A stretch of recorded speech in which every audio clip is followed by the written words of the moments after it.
morning, everyone. Welcome to the virtual America House Kyiv. My name is Tatiana Strelchenko. I'm America House Kyiv director, and I'm so pleased to open our very special event today, National Public Speaking Competition Finals 2021 in Ukraine, that we are organizing in partnership with the English Speaking Union in Ukraine. I'm so pleased to welcome our guests, our partners from the English Speaking Union, our members of honorary jury, of course, you courageous souls, participants who are competing today, and everyone who is joining us online. Dear participants, I know that at this very moment you are very nervous, and this is only natural. They say that human brain starts working the moment we are born and doesn't stop until the moment we need to stand up and go and speak publicly. However, I know that however nervous you are, just be brave and courageous. If you were dancers, I would tell you dance as if nobody is watching you, but you are not. You are speakers, you are orators, and the point of public speaking is to be heard and to be understood by other people. So I'm wishing you quite the opposite. Speak as if the whole world is listening to you. It's your chance to shine, to make your point, to influence, to inspire, and to change the world we're living in. So I'm wishing you plenty of good luck today, and I can't wait to hear your amazing speeches that will help to transform our reality for better. And now I'm giving virtual floor to our colleague from the English Speaking Union, Nadia Ivanenko. Thank you. Thank you.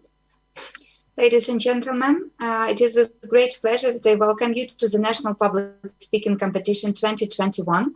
My name is Nadia Ivanenko, and I'm the chairman of the English Speaking Union Ukraine. A few words about our organization. In the English Speaking Union Ukraine is a part of a unique global education charity and membership organization that brings together and empowers young people with confidence in communication. Public speaking competition is one of the ESU most successful programs. It represents one of the clearest manifestations of the ESU goals: to enable young people to become confident communicators, critical thinkers, and empowered citizens. The National Public Speaking Competition, now it's in its 13th year, is the largest public speaking competition, and it provides young people with an opportunity to develop their vital skills that enable them to speak with confidence in public. I would like to take the opportunity to thank America House, who kindly host our competition online today. We are very privileged to be greeted among the juries today and to be greeted by Scott Whitmore, the Assistant Cultural Affairs Officer, America House. I will give the floor now for the welcome words to Scott. Good morning, everyone. Thank you, Nadia, and thank you, Tatiana, for hosting this. And thank you, participants, for taking the plunge into public speaking. It's I'm not sure if you know this, but it's I think the statistics show that almost 80% of adults around the world are afraid of public speaking. And I think there's more fear of public speaking than heights or other things. So the fact that you put yourself out there and are ready to do this is already a success in my eyes. And I'm really looking forward to hearing your presentations today. It's such a large part of my job and of so many important jobs, public speaking. And I found that through my career, the best ideas, if you can't articulate them and tell others about them, will die on the vine, as we say. They will never get known and never become popular. So the public speaking is one of the most important skills that you can develop. I'm so happy to be part of the jury and honored to be part of the jury to represent the American Embassy. And just want to say all of you, good luck. Don't worry, relax, breathe, and it will all be over very soon. So good luck, everyone. Thank you, Scott. Okay, well, so I'm happy also to introduce you our honorable adjudicators who have a very difficult task today to assess their presentations and choose the best one who will represent Ukraine at the international competition in London in May. They are Scott Whitmore, Assistant Cultural Affairs Officer, American Embassy. Duncan Thompson, Regional Director of Europe and Eurasia for CDRF Global's Ukraine Office. James Whittingham, Program Coordinator, IREX Ukraine. Dr. Larisa Yarova, ESU Ukraine Steering Committee member, Head of Translation Applied and General Linguistics Department of Central Ukrainian State Pedagogical University Kropivnitsky. Yulia Vereshchak, ESU Ukraine member, one of the 5 top finalists of the International Teacher Award 2019. And Nadia Ivanenko, that is me, Chairman of the ESU Ukraine. We also have a question team today with us that consists of the previous year's winners and just participants of the National Public Speaking Competition and also some other competitions of the ESU, Daria Yegorova and Evgenia Verkhovenko.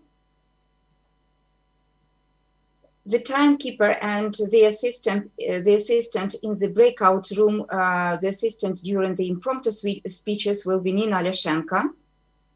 The moderator of today's event is Anastasia Aksionova, IT and Innovations Assistant in America House. And of course, our event is happening now and is streaming due to great work of the IT, Tech and Innovation Manager of America House, Alexander Shlenko. Thank you. So, ladies and gentlemen, the theme of this year's semi-final competition is "The best route to change engages all voices." The participants will explore the topic in their prepared speeches. Speakers may interpret the theme in any way they see it, but they should not use the theme as their title. Each participant is allocated 5 minutes to deliver their prepared speech. Judges may penalize participants who overrun. The timekeeper will record the length of the speeches and will also give a signal after 4 minutes 30 seconds, 5 minutes, and 5 minutes 30 seconds when the participant is to finish his or her speech immediately. Each speech will be followed by questions from the question team and the panelists. All questions are addressed through the moderator of the competition. So let's wish all the participants good luck today and start the semi-final. I'm giving the floor now to the moderator, Anastasia. Good morning, everyone. And our first speaker is Katerina Prikhotchenko, and her speech is "Everything is possible together," or "Together we are many."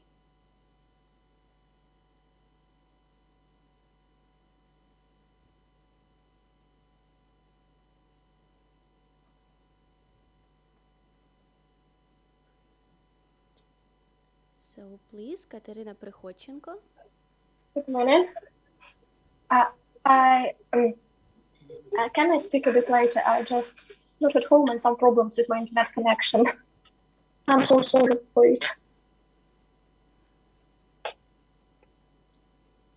Okay. Okay, thank you, Katya. Please unmute your microphone. Well. Okay, I'm so sorry about it. Can you please switch off your microphone, okay? Okay. You will be announced. Follow, please, the moderator's speech, okay? Nastya, please, will you announce the next participant? Sure. So the second speaker is Tetiana Yevtushenko, and her speech is LRA, Listen, Respect, Appreciate. So, hello to everyone.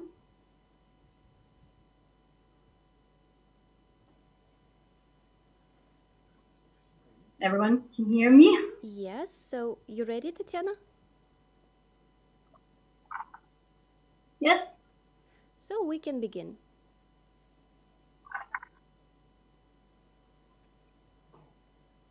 Go. All right. Have you ever counted how many talk shows do we have on TV, YouTube, radio, or other platforms? I guess they're already countless. A lot of people want to talk. A lot of people want to be heard. But really few people are ready and capable to listen. I'm not against such shows anyway, but I think we should rename talk shows into listen shows, so the participants understand the essence of what's going on there. It is undeniably good to have your own opinion, to be able to present and defend your position. But to notice the thoughts and ideas of other people is priceless. Conflict is a driving force. So it is natural for people to have a conversation, to discuss, even to argue. But don't forget that any conflict is a two-way street. And if the only opponent's argument is, I am right and you are wrong, they will never find a solution. You know, my granny always says that there is an explanation why people have 2 ears and only 1 mouth. She says that's because we should listen twice as much as we speak. And now, anyone can say, I'm not a deaf, I can hear people every day. But then, you should take into account that an understanding person always follows 3 simple rules. The first one I have already mentioned. It is listen. But it is nothing without 2 next rules. So they are listen, respect, and appreciate the points of view of other people. It is a precious skill to be familiar with the thoughts and ideas of those who you completely disagree with. Such comprehension will help us to build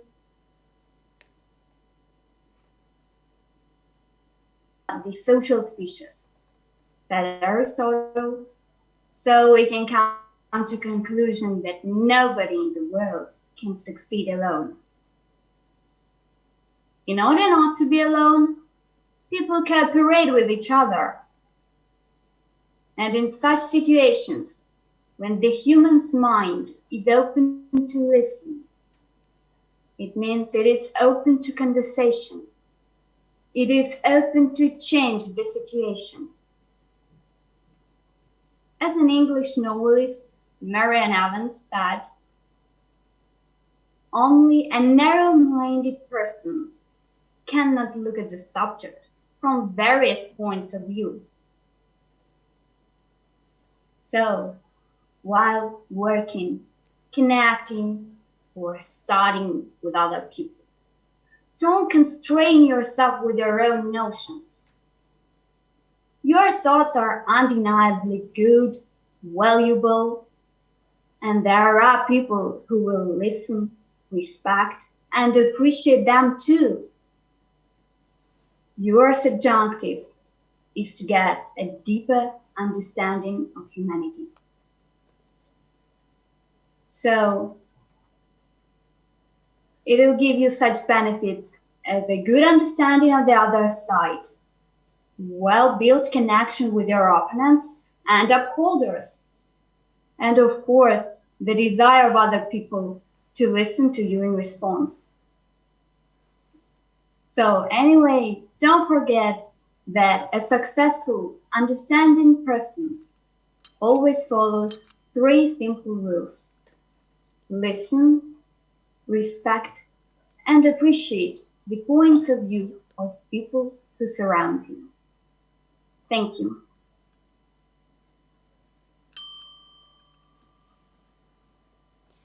Thank you very much, Tatiana.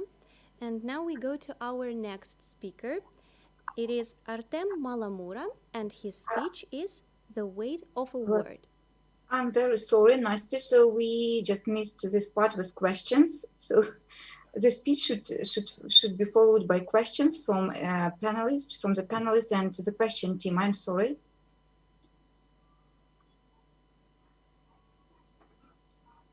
Well, question team. Are we allowed to ask our questions through you, or would you like us just to do directly? Just directly, okay, so everybody can hear it. Okay, well done, Tatiana. It was really excellent. I'd like to know whether you think men or women are better at listening and respecting other people's point of view.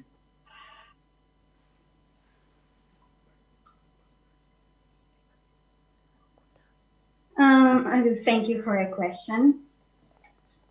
It is common for our people to think that women are more soft or more understanding, and they are supposed to listen more. But personally, I think that there is no difference in that gender way.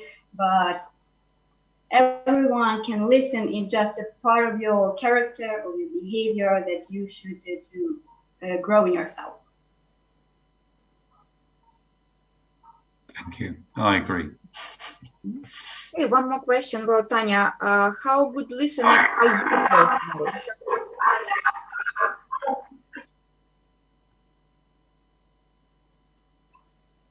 Sorry, can you please? Yes, I will repeat. How good listener? To what extent are you a good listener and appreciator? Okay.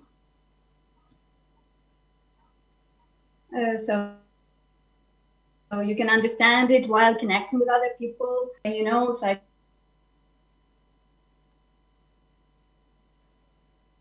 Such a conflict person, he or she could be a good listener. Just you should understand the other people, and if you think only about yourself, that wouldn't be so good for listener. For listener. Okay, thank you.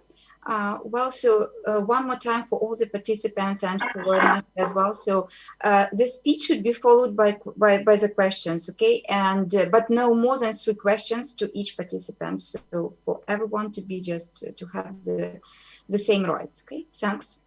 Nastya, you're welcome to announce the second speaker, please.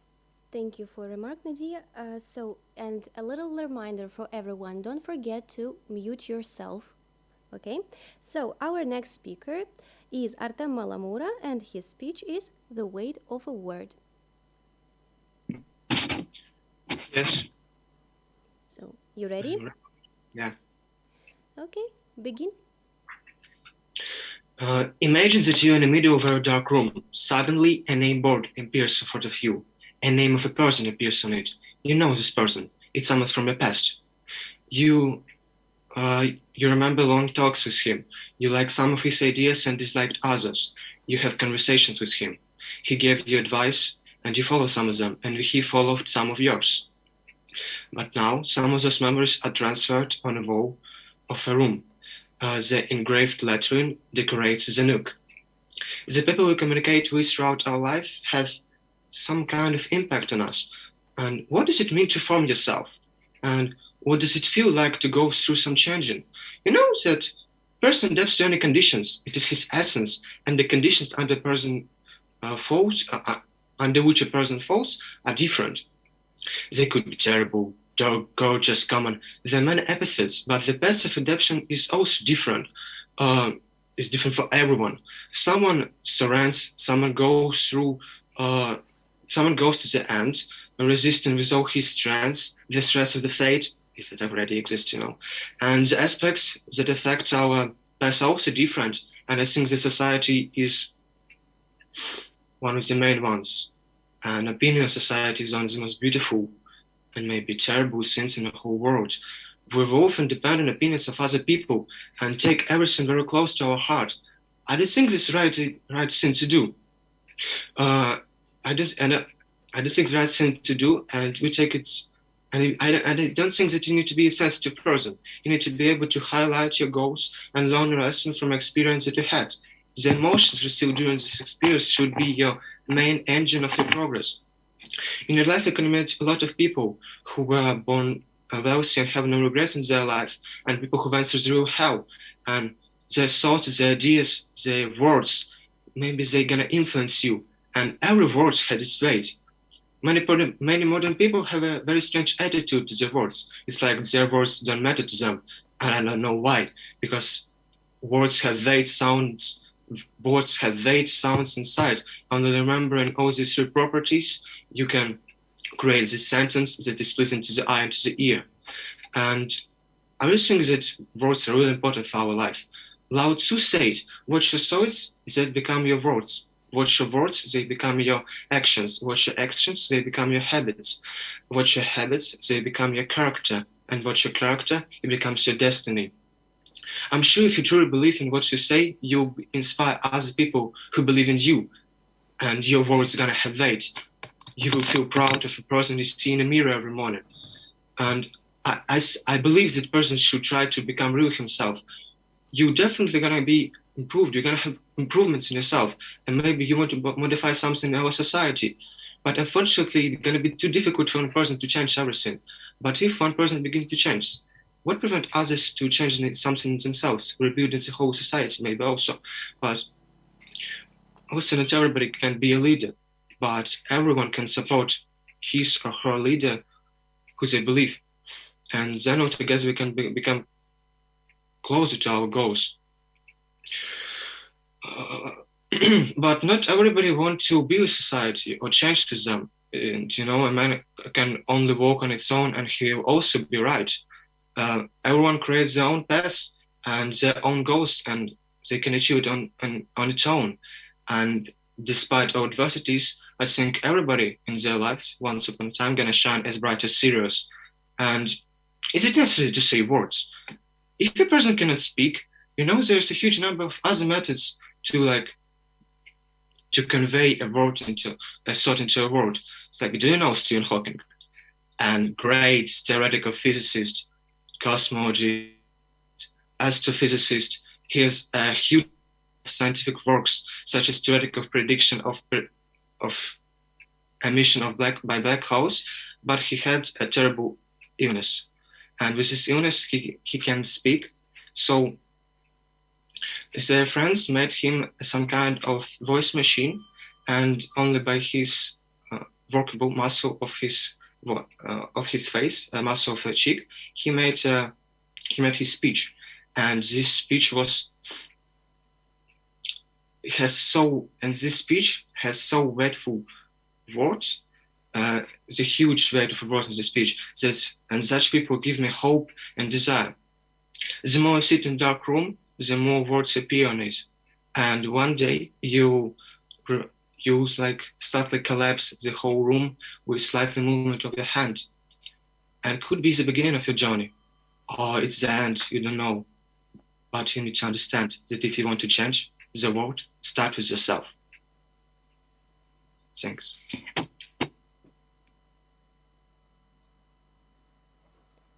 Questions? Artem, thank you. Such nice presentation and inspiring words. But I wanted to ask you, personally, words of what great person have you been inspired by? Could you please share? Yes, I think like nowadays, I read a lot of, it's like nowadays there are a lot of words in front of you. It's like, and there's like, apart from a song of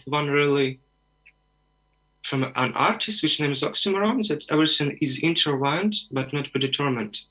And I found this word so amazing that they really made a great impact on me. Thank you.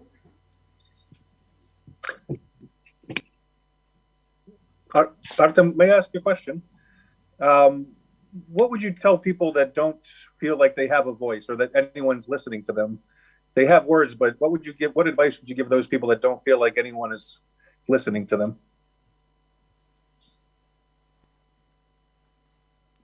It's an amazing question. I really think that nowadays there are lots of opportunities to do for them. They can go for, I think they need to go for therapy first of all, because their mental health could be like a little bit damaged with this, because like they can be damaged by someone in the past, so they can do it right now.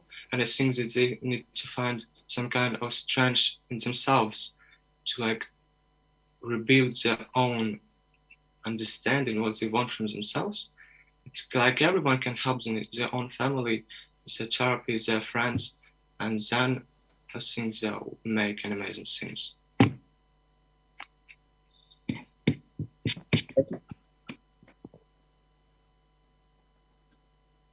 Okay, thank you. So if no questions, then we can go ahead. Yeah, Master.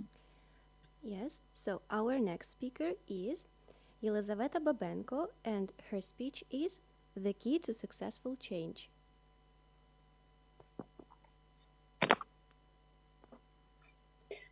Hi, Elizaveta, I'm ready you to ready? start. Okay, we can begin. You can begin.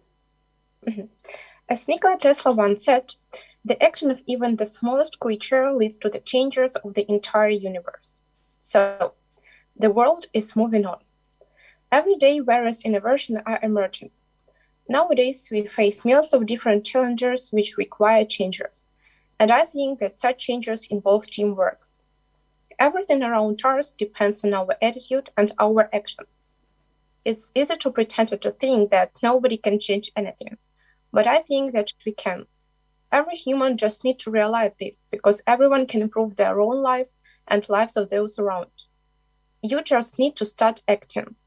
You will definitely inspire lots of people by your actions in present and by your achievement in future. And these people, in turn, will act and work referring to your great results. To start changing the entire world, you need to begin with your own little world. Every human is a personality that is revealing every day. All of your mistakes, decisions, and achievement will shape a strong personality that will be full of bones to change the world. Personally, I am inspired by ambitious people who follow their goals passionately, by people who aren't afraid of changes and can venture, by people who can be always merciful and to help someone who really needs. If to speak about mercy and charity, I'm encouraged by the existence of different charitable organizations, because I think that a human who extends a helping hand can affect lives of others, give them a good start, and coerce them into acting. If to speak about one of the ongoing problems about ecology, you may clearly see that this problem can never be solved unless all the people of our planet take care of it. Because even by doing a little harm to the environment, everyone might think that nothing terrible will happen, but man and nature are interlinked. Everyone should understand that if we harm nature, it will respond to us in the same. All issues that we have now, from air pollution and ozone depletion to global warming and strange climate, are caused by our actions. Finally, the most relevant issue is the clash of humanity with coronavirus. We have been struggling this scourge for a year now, in the hope that we will overcome it soon. It was out of depth for some people to defeat this virus, but there were also people who didn't follow quarantine restrictions and therefore endangered themselves and others. Even now, we can observe people who do not wear masks in transport, who do not follow social distance in certain places, or who work days and nights during quarantine time. I think that if we followed all necessary rules in time, it seems to me that we would quickly overcome this ailment. If to speak about society, a man and society are interlinked. Society develops and shapes a personality.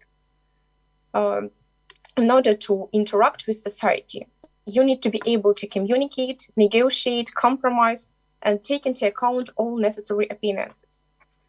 In order to solve the problem, everyone's opinion must be taken into account. In order to achieve success, everyone's opinion must be also taken into account. For example, now we have the elections of the rector at our university, and all the teachers and students delegates are taking part in it. So if we have a problem, we try to solve it together. From this, we can conclude that the key to success is well-coordinated work which engages all voices. In the era of globalization, everything rests on interpersonal relationships. People communicate and exchange information. If they have common goals, they start to interact with each other and build an algorithm of their actions, search for resources, and finally they achieve great success. So, people create and change this world, but making this world better or worse is everyone's choice. I believe that people should take responsibilities for their actions and unite in the name of well-intentioned. And after all, when many people make efforts in the same direction, they will definitely achieve great success in this entire world. Thank you. Thank you. questions?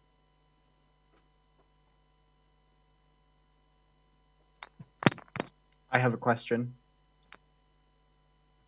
Thanks for your speech. You correctly said that there are certain issues like ecological issues, environmental issues that should involve everyone in the world. How would you encourage people to take responsibility for their actions, people who usually wouldn't want to be involved in solving these issues? I think that ecology is our main problem now, and we should take great responsibilities and make a lot of efforts to solve this problem. And personally, I try to sort the rubbish, and I would like to that every human starts to recycle it, and also the government should limits some the existence of some useless factories that are not useful for our environment. And we also can do something with our usage of cars, and a great choice of useless transport.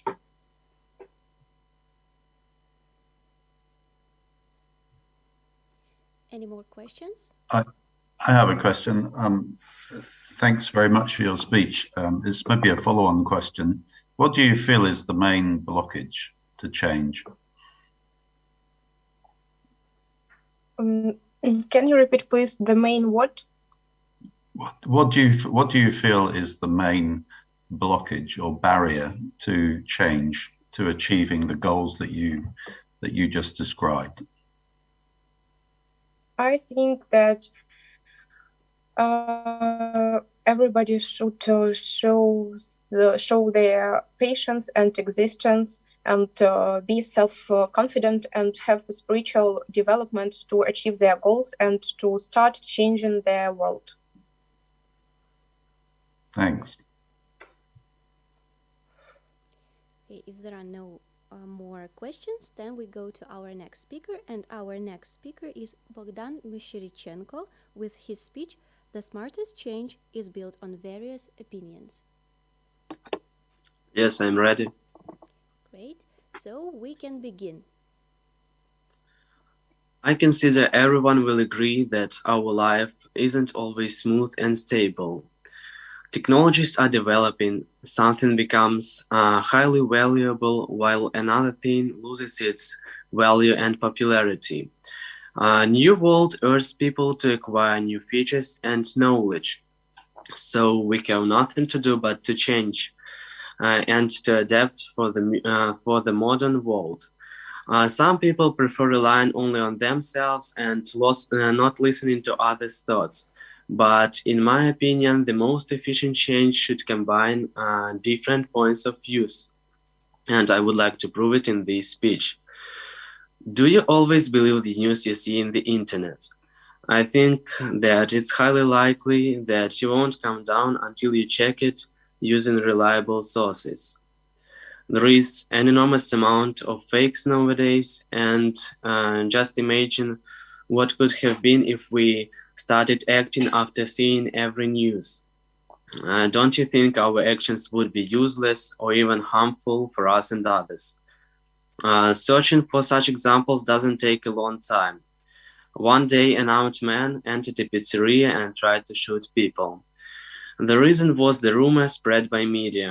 According to it, one of the presidential candidates was involved in human trafficking, and it was carried out in that pizzeria. Without looking for more proofs, the man just took his rifle and went on a hunt. Luckily, no one was hurt then, but this story ensures us that we shouldn't engage only one statement in making changes. On the other hand, we should be able to analyze information, and we shouldn't rely only on official sources, as sometimes crucial information can be hidden from people. The situation that happened with Dr. Lee last year shows that the interests of power doesn't always come up with the people's wants. As a result, the latter suffer. When doctor tried to inform people about the possible danger, he was blamed for spreading harmful rumors and even arrested. But if his words had been taken seriously then, we wouldn't have had so many problems connected with COVID now, and the doctor wouldn't probably have died. Nowadays, it's also really important to correctly estimate your abilities. Our close friends and relatives don't always tell us the truth in order not to hurt us. So sometimes we can be too self-confident. In this case, I think reasonable criticism can help to open our eyes and give the things we do a second thought. Our history has proved us that global decisions should be based on various opinions. To my mind, the history of the Soviet Union is a good example. After the Second World War, this state has great chances to be one of the leaders in the world. But the political regime and the fact that all the power was concentrated in the hands of one person brought about a lot of hidden disagreements. Loads of people were unfairly convicted and sent to concentration camps. Nations were constantly humiliated. Living conditions weren't getting better because the policy of the leader was quite inefficient and even harmful. Finally, Mary Shelley said, "Nothing is so painful to the human mind as a great and a sudden change." I truly believe these words, and I want to say that, of course, making changes isn't always easy. But in my opinion, they are very important if we want to make the world better. And of course, if we want to improve our features, improve our knowledge, and of course, skills. Thanks. Questions, please? Thank you. I have a question. Sorry. Nadia. Yeah, okay, thanks. Well, but you mentioned about not telling, so that our relatives do not always tell us the truth, not to hurt us. Yeah, so according to you, so what is your opinion? What is the best thing not to hurt people? To say the truth or not to say it? Or maybe any other alternatives? Well, I understand the question. I think that it really depends, and it depends on the person you're telling the truth or you lie to him or her. Because sometimes the lie can break the person and he will just stop doing what he have done before. And in some cases, it's really important to tell the truth because in this case, you can help the person to get the right way and just improve his or her life and the people that are around him or her. I have a question. Is criticism for you personally painful to you?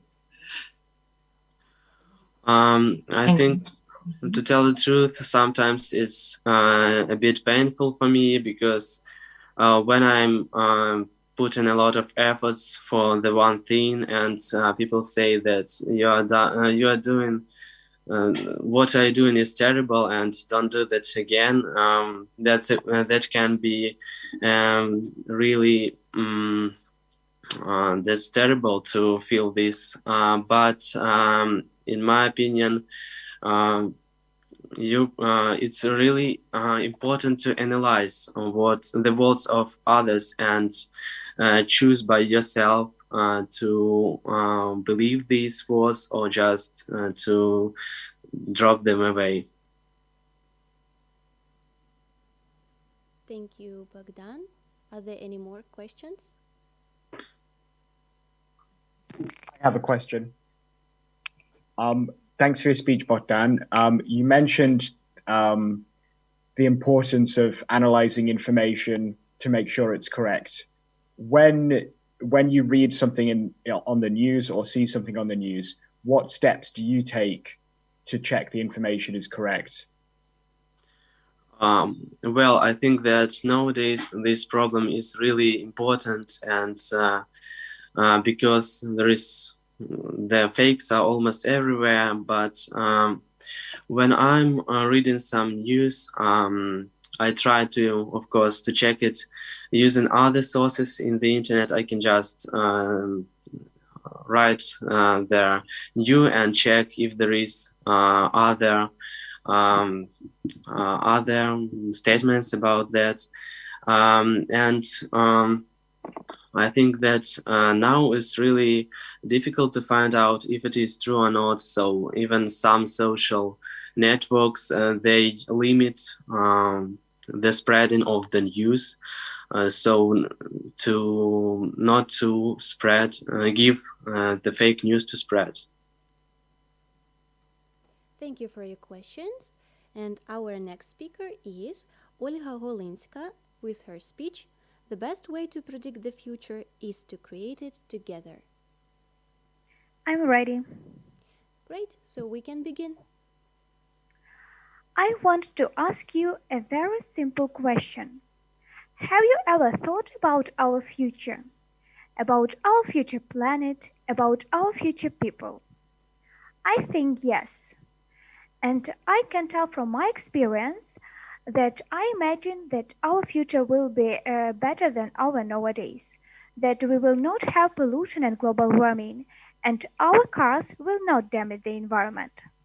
But all these things will become a reality if we make efforts now.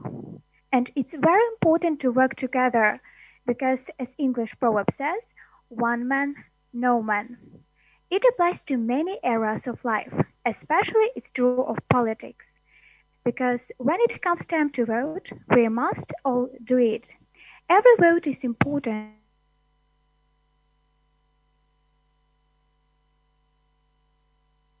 Yet, but I will definitely do it because it's important for me.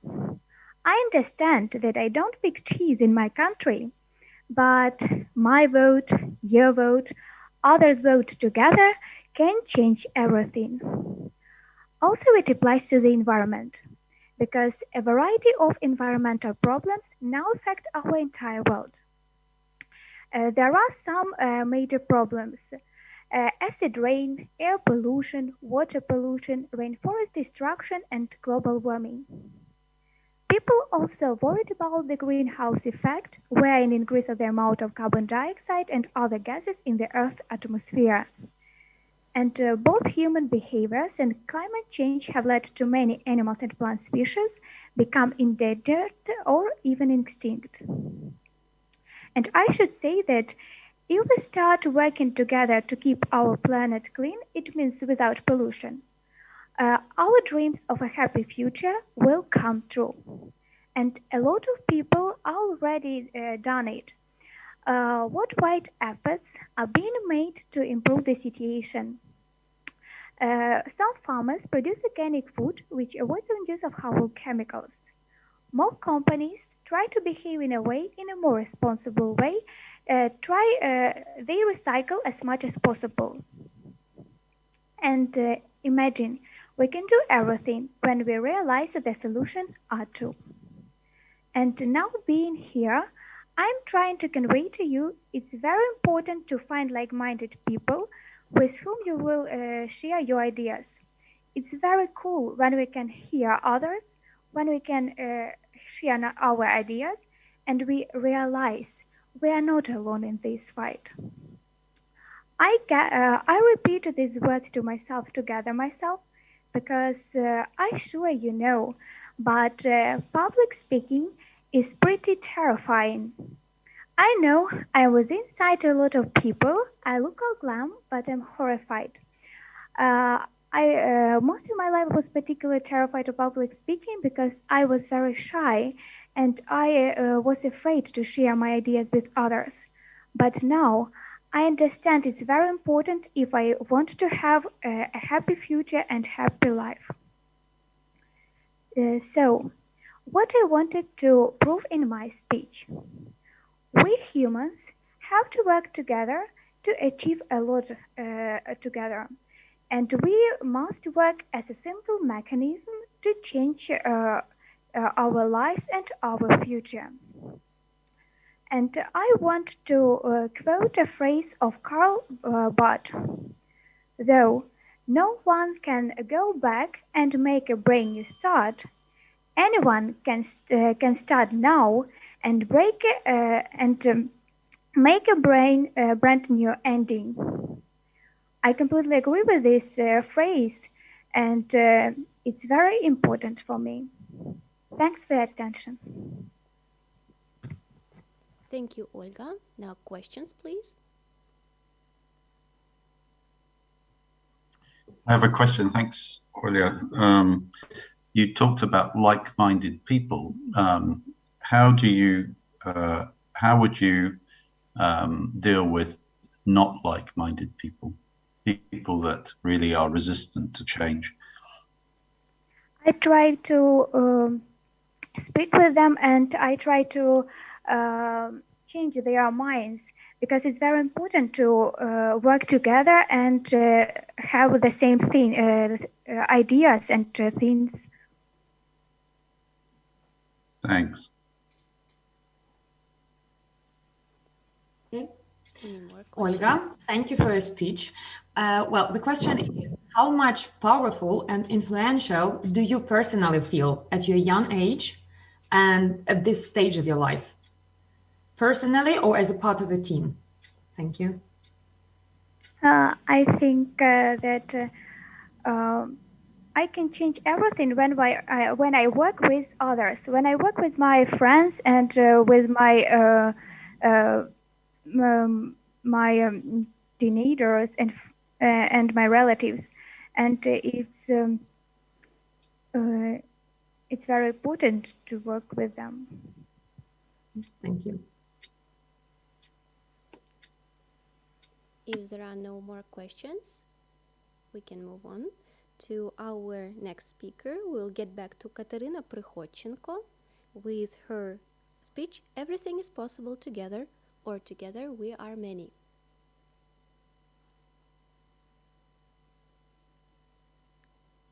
Is Katerina with us? Can you hear me? Yeah, can you hear me? Yes, we can hear you. You ready to start? Yeah. Okay, so we can begin. Okay. Hello, everyone. I'd like to say that our world is changing rapidly and constantly. The world population literally is bigger than it has ever been. Our amazing world is populated by really different people. The world is beautiful, but it doesn't mean perfect. Although there is a big greatness and glory in such imperfectness. Everyone has he or her own point of view. Every person can be compared to a snowflake. There aren't two same snowflakes, like there aren't two same people in our planet. Everybody has a lot of extraordinary tasks, or even everyday tasks. It doesn't matter. And problems to cope with them. There are also some global problems and troubles which can't be solved only with help of the whole society. Despite this fact, everyone prefers not to interfere in other businesses, as it's easier to be blind rather than. The life is calmer when you ignore such situation, though often we can't reach a really big goal by our own. Sometimes we just need a help, just need a person. And even if you are strong enough, it's better to have someone to rely on, someone to trust. You may say that to be supported is quite a complicated thing, as then you have to reach a compromise. Compromise is an agreement that reached by each side, making concessions. But it's the only way to satisfy both sides. Every person loses something, but also gets something. You may say, I don't need any help. I can do everything by my own. I can cope with everything by my own. You are not right. You can break one stick effortlessly, but a bunch of such sticks may not be broken at all. We get used to escape difficulties, not to leave our comfort zone. We get used to hide. This way doesn't lead us to big changes. If you want to change your life, you must do something by yourself. If you want to change the world, everyone must make their contribution. We are all the small bricks of the society. As for me, the worst thing in the world is indifference. We face it every day when we refuse to see others or even our own needs. It's reflected in many of our everyday actions. When we skip an important election, or when we reject to give just some money to an animal fund or any other fund. One of my friends always says, why should I do something? It doesn't matter anything, and it will not change anything. How can we be sure of it if we just don't try? Yeah, not all of our tries will be successful, but one of the million leads to the victory. Just imagine that millions of people make some efforts, and in the end, it will turn the world upside down. Remember that no one can force you to do anything. It must be your own choice, your own decision. Don't be indifferent and don't make excuses. Just do it. It's better to act and repent than not to act and regret. So don't be indifferent, but don't be comfortable. It's all for now. Thank you for your attention. Thank you very much, Katerina. And questions, please?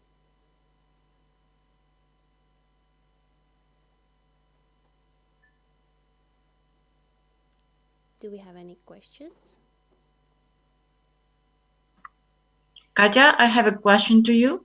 Thank you for your speech. The question is, what is your first step to change something in your life? To change something in my life? Yeah. First things first, I think we should create a plan which will consist of some small steps. First of all, you should choose what you will do. First of all, you should choose your goal and follow it. Follow it. It may be something small at first, but all the steps will bring you to a big success, I think. Just don't stop and do everything possible.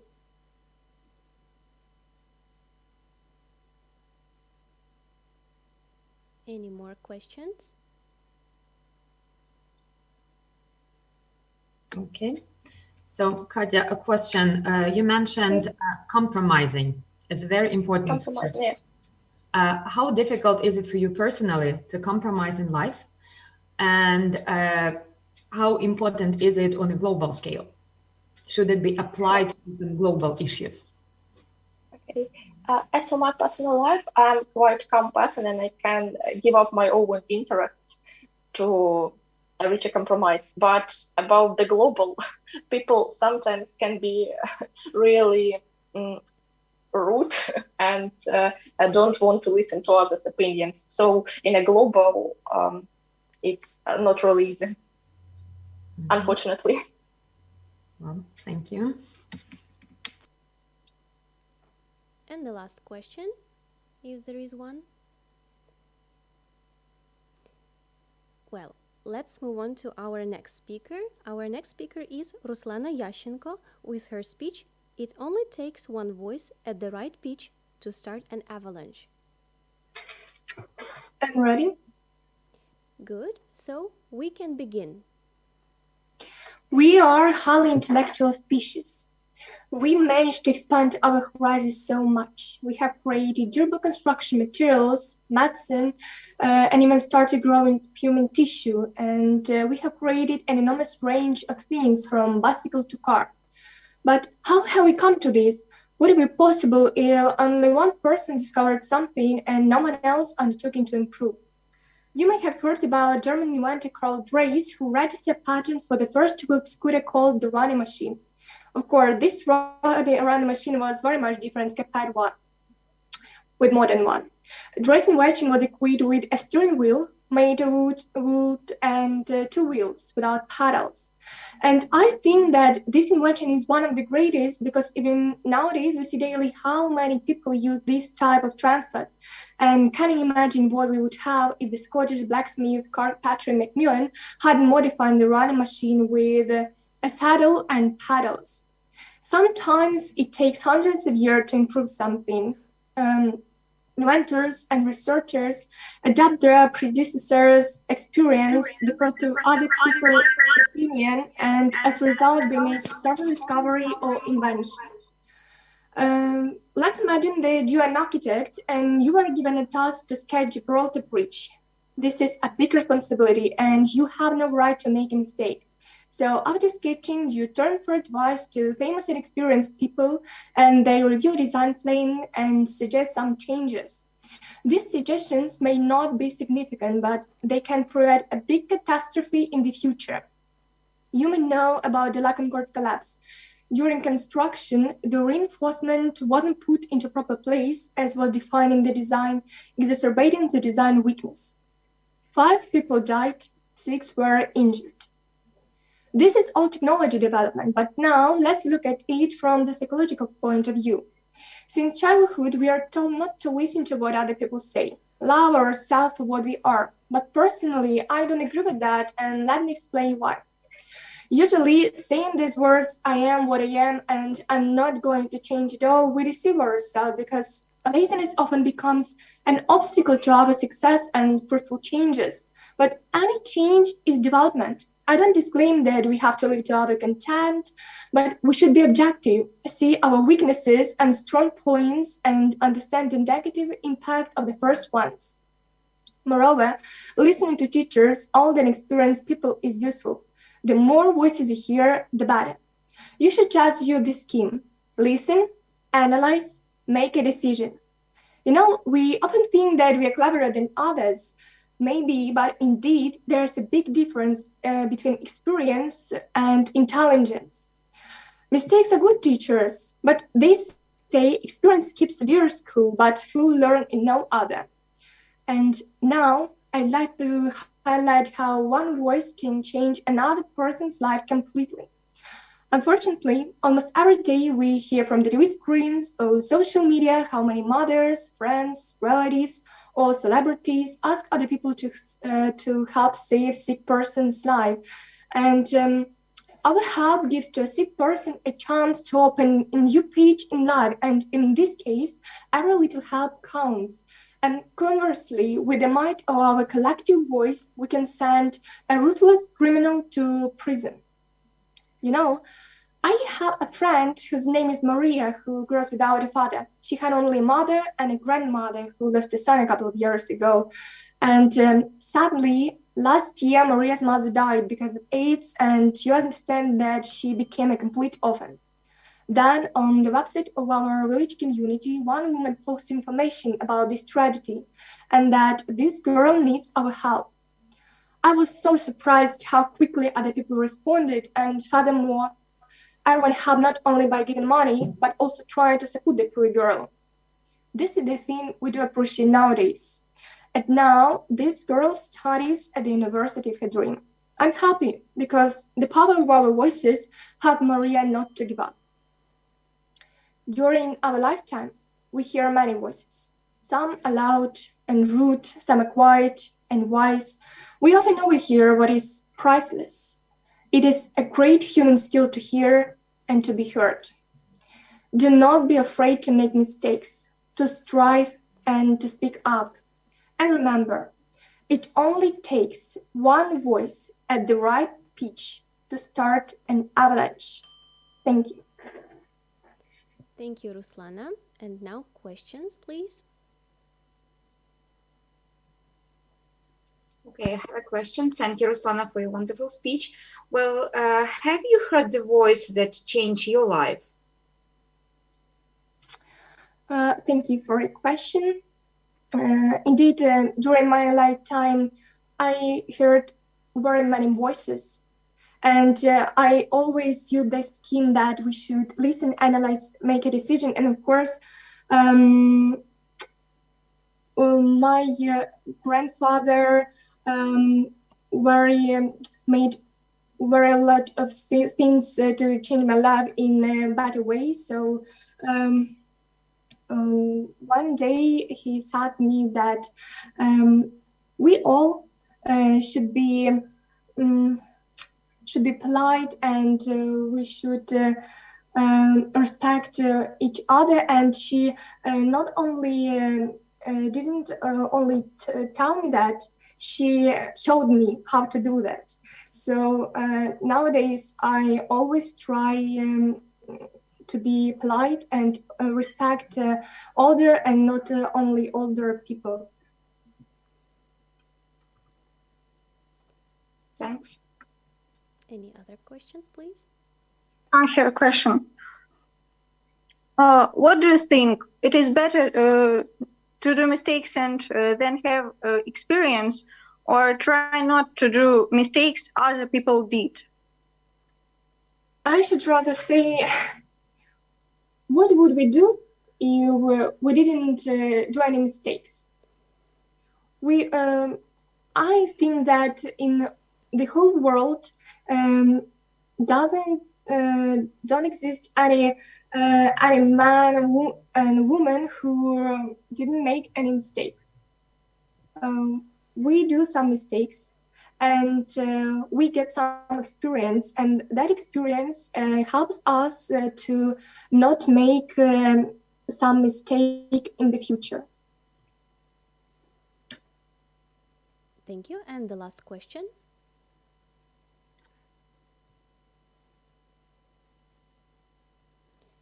No more questions. Then we can move on to our next speaker. And this speaker is Anastasia Delistyanova with her speech, Small Steps on the Path to the Big Goal.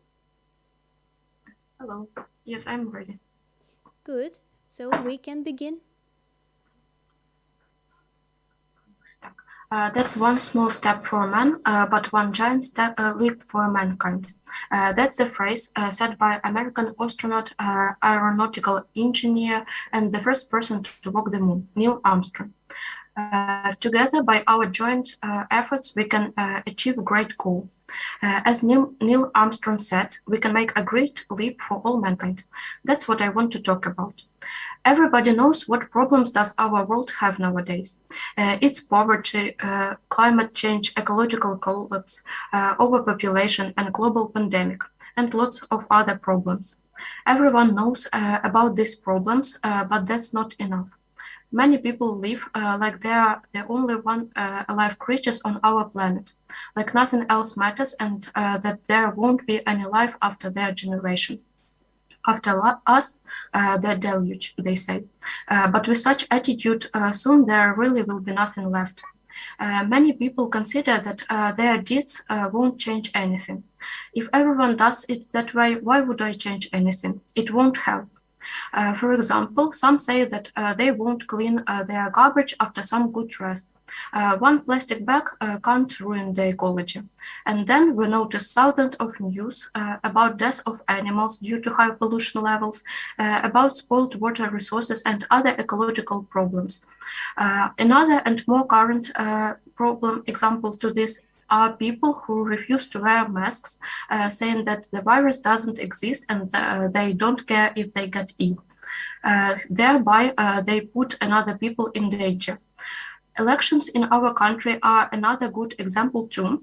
Many people don't attend elections because they think that won't change anything, or they just don't like the candidates.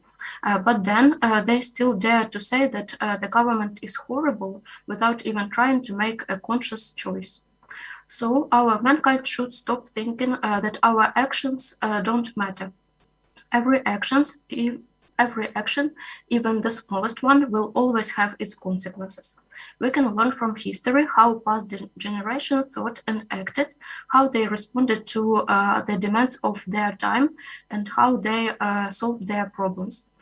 We can learn by analogy, not by example, for our circumstances will always be different than they were.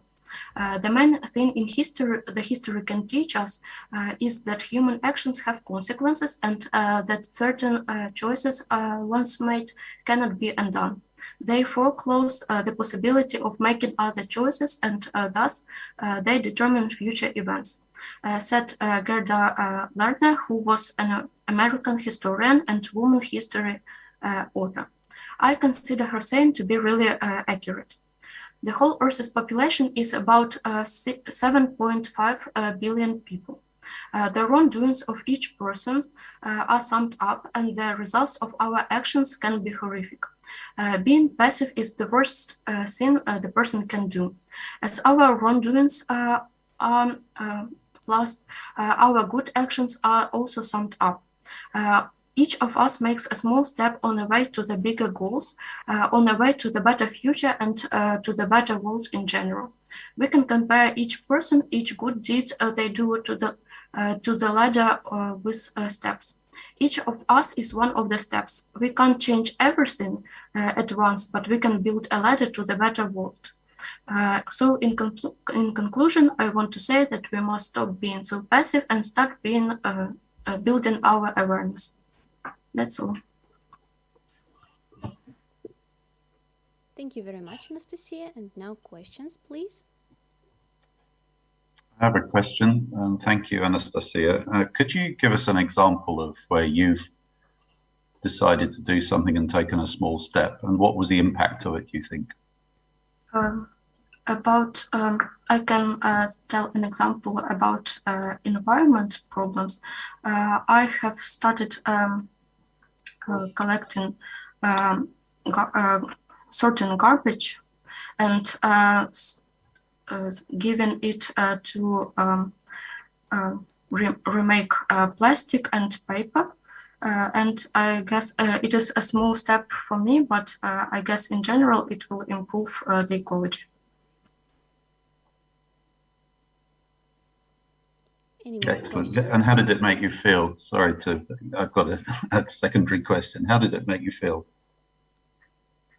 It's starting to, I guess I feel a part of something big, and I feel that I'm helping the world in a small way, but I still try. Excellent, thank you. Okay, Nastya, I've got a question. Well, you mentioned this nice ladder to success, yes, and these many steps we take nowadays. But how much can it be applied to the modern world where everything changes so rapidly? How much patient are young people on their road to success? How difficult is it to catch up with the modern tempo of life and taking steps? It is difficult, but on the other hand, as we move fast, it means that we can build this ladder faster, and that we shouldn't wait for generations more to start seeing the changes in the world. Thank you. Seems like we asked all three questions, so now we can go to our next speaker, and our next speaker is Anastasia Sadovska with her speech, "Everybody has to change to make the changes." Okay, thank you. Good morning, everybody. I want to start. If you want to change the world absolutely, at first blush, there are only two spheres to talk about: politics and ecology. In these two cases, the person who wants to make some changes has to be involved in these problems and realize the full size of the issue. That is actually hard to do. Firstly, the person has to develop mentally, intellectually, physically to face this realization of the problem, and only then to solve this issue. So everything starts with ourselves. My first question is, who has to change? Frankly speaking, everybody, because there is always where to grow. Yes, now we are good, we are great. However, just for a second, imagine how many possibilities and opportunities there are to get better, to be a better version of ourselves. How typical it sounds, but it is true. I really like saying nothing ventured, nothing gained, because it always motivates me to take all advantages of opportunities when even I am lazy. But do you want to be proud of yourself? Do something to be so. It sounds like a piece of cake. However, the work with yourself is the hardest, but the result of this work is actually the sweetest thing in the world. My next question is, how should we change? So the route to changes engages all voices, and for me, these all voices mean all materials you can get. As we know, nowadays it is insane because we can get so much information from different sources. Like even when you are scrolling your TikTok, there are so many new things. For instance, do you know what does Pinterest mean? It is actually being your interest. Amazing. Nevertheless, if you want to know more, there are always people with millions of pieces of advice, and they are always welcome to share it with you. But please, turn on your critical thinking and reconsider what is helpful for you from these pieces of advice and what is not. And it was my advice for you for today. And in our days, there is no excuse that you do not have opportunity to study. Everybody has, maybe even more than enough.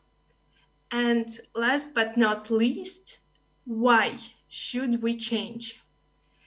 To make a long story short, everybody has to change to make changes in the world.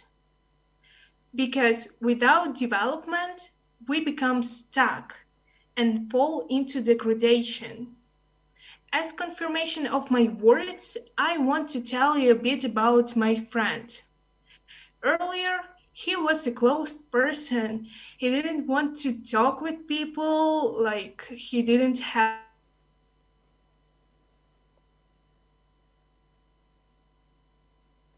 encountered with Ukrainian Leadership Academy, and his life has turned upside down because he started to explore Ukraine and other countries, read a lot of books, visit huge number of lectures, etc. Now he's really open, has many friends, and the most interesting, he changes the world around him because he is interested in volunteering, politics, and ecology.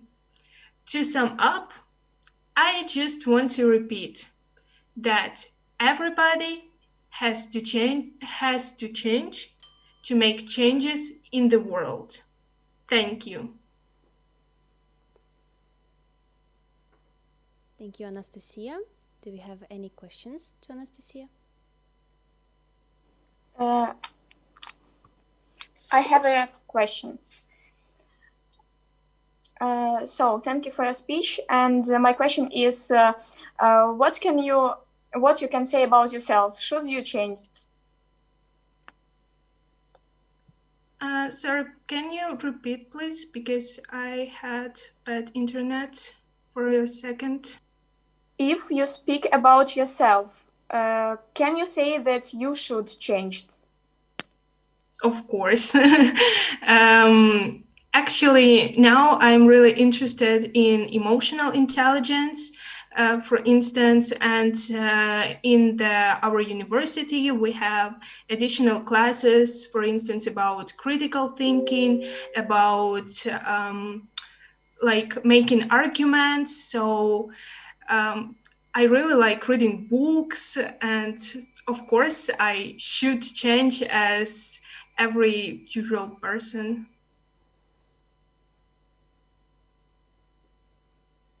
Do we have more questions? Yes, I have a question. How do you think constructive criticism influence teenagers? I mean, they're getting shyer or braver?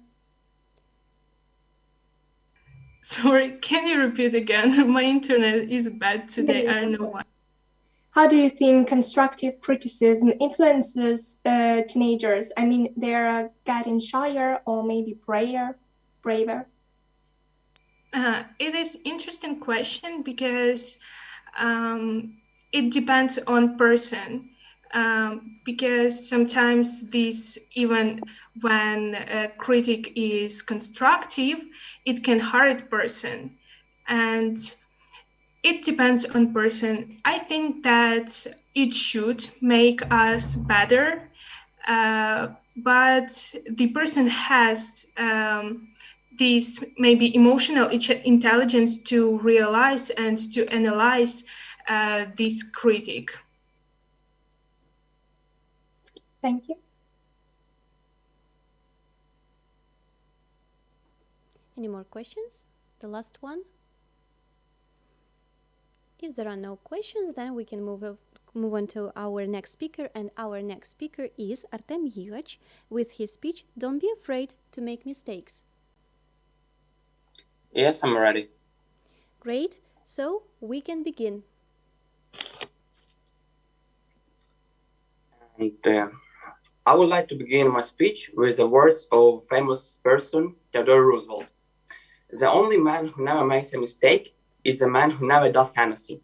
I'm proud of taking chance, I'm proud of bouncing back from failures, I'm proud of continuing to experiment despite the setbacks, I'm proud that I can say I tried. So my main opinion is that you should not be afraid to change, to experiment, you should listen to other people, and you should take advice from others. You will change only if you are not afraid to make mistakes and listen to others. No less important is the ability to listen to someone for a positive change. Let's take into account the usual bad guy who does not want to change, but he is advised to do so. If he smokes, drinks, and does respect others, he will be out of society. But if he takes into account all the thought and tries to change himself, then will be success, I think. As the saying goes, bad blood cannot be hid. But if you analyze your action correctly and think critically, you can achieve the desired changes. All people who achieved success, any kind of success, dare to try. They did mistakes and they failed over and over again, but they were not afraid to make mistake and they didn't give up. And mistake help you grow and evolve. When I was a kid, I had a friend whose bike was constantly breaking, and I always asked him to repair it, but he refused. So I secretly unscrewed a few bolts of this bicycle to fix it faster. But instead of this, my friend got some damage and a couple of scratches. What I lead to a friend ignore my voice, ignore my opinion, and thinking he was doing the right thing. As a result, we were both guilty, but it was also once a mistake we didn't make. Most of us are stuck in the area between the paralyzing side of the fear of making mistakes and gathering the courage to give it a shot. I say I make those mistakes even. Make those mistakes even with your hands trembling, voice shaking, and heart beating at unsteady speeds, even if you don't come victorious out it. But you will come up as better and well human being. Mistakes are indeed a great way to grow and flourish as an individual. Don't worry if you make mistake on the way, and by making mistake you learn to improve and do better. You just have to take action. It's not difficult, it seems. And my last opinion about this is, have you ever wondered what others will think when you make a mistake?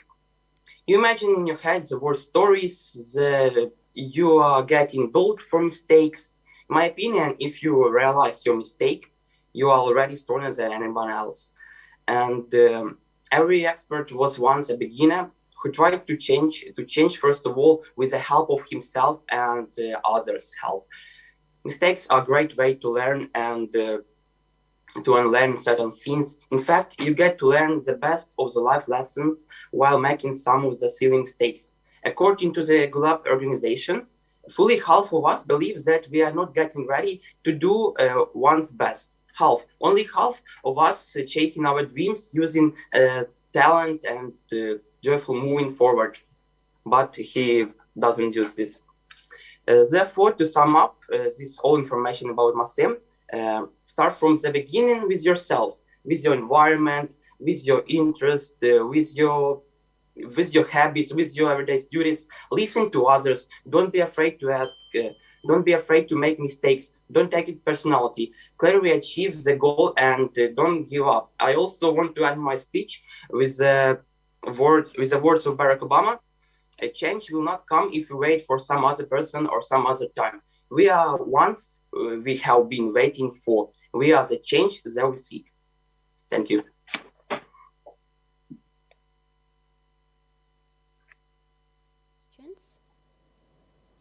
Yes.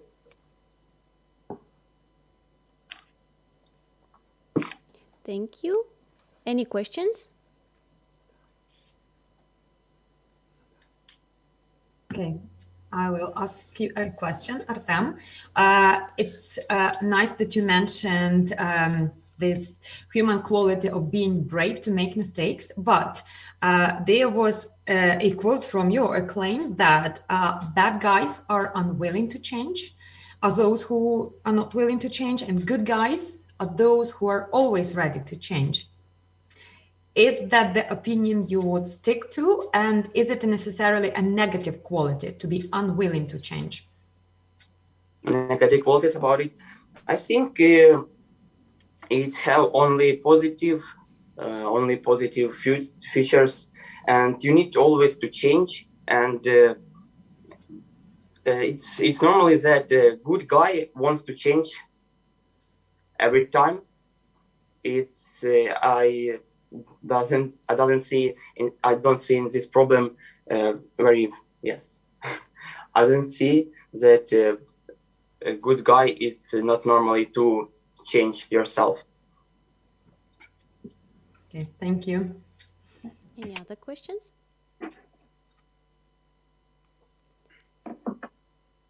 I have a question. What about yourself? For example, do you ready to make mistakes if you don't know what you will have at the result? Yes, I think I'm ready to change. I'm ready to do some mistakes, but I'm ready to get rid of mistakes. And I always, every person in this life do mistakes, and I think that I getting ready to change my mind. Maybe it's bad to listen other people, of course, and change. Yes. And the last question. I have a question. Yes, Artem, you've said that someone who drinks or smokes is out of the society. Why do you think so? I think it's an example. This bad guy have bad habits, obviously, and to change yourself, you need to get rid of bad habits. You need to listen to others, and to use. I think that smoking and drunk it's awful, and it's not normally for our health. So that was the last question. Thank you, Artem. Thank you for your questions. Our next speaker is Kira Ruchko with her speech, In Unity We Trust, How to Reach the Root of Prosperity. Can you hear me? Yes, we can hear you. So you ready? Okay, I think I'm ready to start. Great, we can begin. We live in society. We communicate with each other every day, no matter where, no matter how. In real life, in the lab, even alone with yourself in your head. It is the most important part in our life. A person can't hold alone without a communication. We can be gloomy without it and stay in their own shell. So many people, so many minds. Every person has its own universe in their head. We have our own experience and mindset. In different situations, every person will act differently. We should remember it during the conversation with anyone. But sometimes you and the other person may have different point of view, and the conversation can go in the unexpected track. And it would be nice if you just peacefully separate without hurting each other. But what if not? And in this moment, you should keep the thought about difference between you and the other person. But you'll never know unless you walk in their shoes. We should respect each person's opinion, even if it's diametrically opposite from yours. Well, now we talk about conversation, but what if we look at the wider perspective?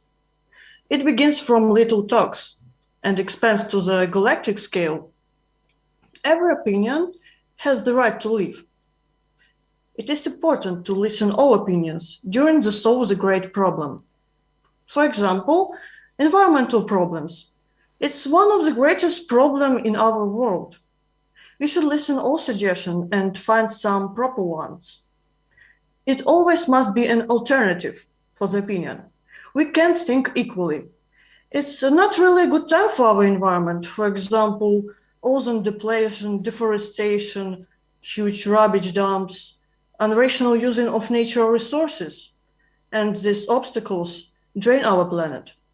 And the best way to solve it is to gather ideas as much as possible. Okay, another example. Dialogue between government and nation. Every citizen has the right to express their opinion. The government's purpose is to hear the people and find compromises. The constructive dialogue between government and nation is a key for the road to prosperity. A capacity to find a compromise is a very important skill, by the way. Not both sides can be pleased by the decision. It's important to build a constructive dialogue and find a decision of problem together. Theodore Roosevelt once said, the most important single ingredient of the formula of success is knowing how to get along with the people. But these mentioned things are possible in the ideal society. But our world isn't iridescent and bright. Sometimes the indifference of our people is really scary.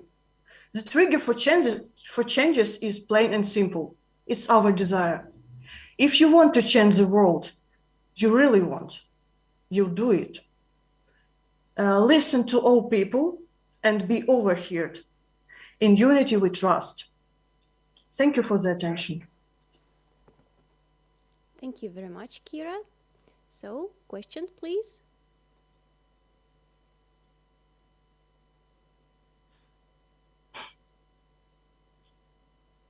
I have a question. Could you advise the best way to find a compromise? Okay, so in my opinion, the best way to find a compromise is to, firstly, is to listen both of the sides. Sometimes it can be really difficult because people didn't want to listen each other, and some people have really stricken principles, but it is important to listen and find the best way to solve the conflict. Like you should find some moments and solve it together. The best ingredient for searching a compromise is to listen, and of course, do it together. Because without cooperation, you can't find a compromise. If one of the sides won't do it, so it won't be a compromise. Sure. Thank you. have a question. Have you ever been in a situation when you and your opponent were right, but you didn't want to find a common language and work in a team? Did you find a compromise? Yes, I was in that situation, and as talk about myself, sometimes I really don't want to give up my ideas, and sometimes people call me a very like principled person, but I understand that if we continue to argue with my opponents, we wouldn't solve the problem, and we won't cooperate, right? So sometimes I understand that I must be wise and like give up my idea and talk with him, explain it, and maybe we'll finally find a compromise. Thank you, Kira. Any more questions? If there are no more questions, we can move on to our next speaker, and our next speaker is Irina Danko with her speech, A Million Voices.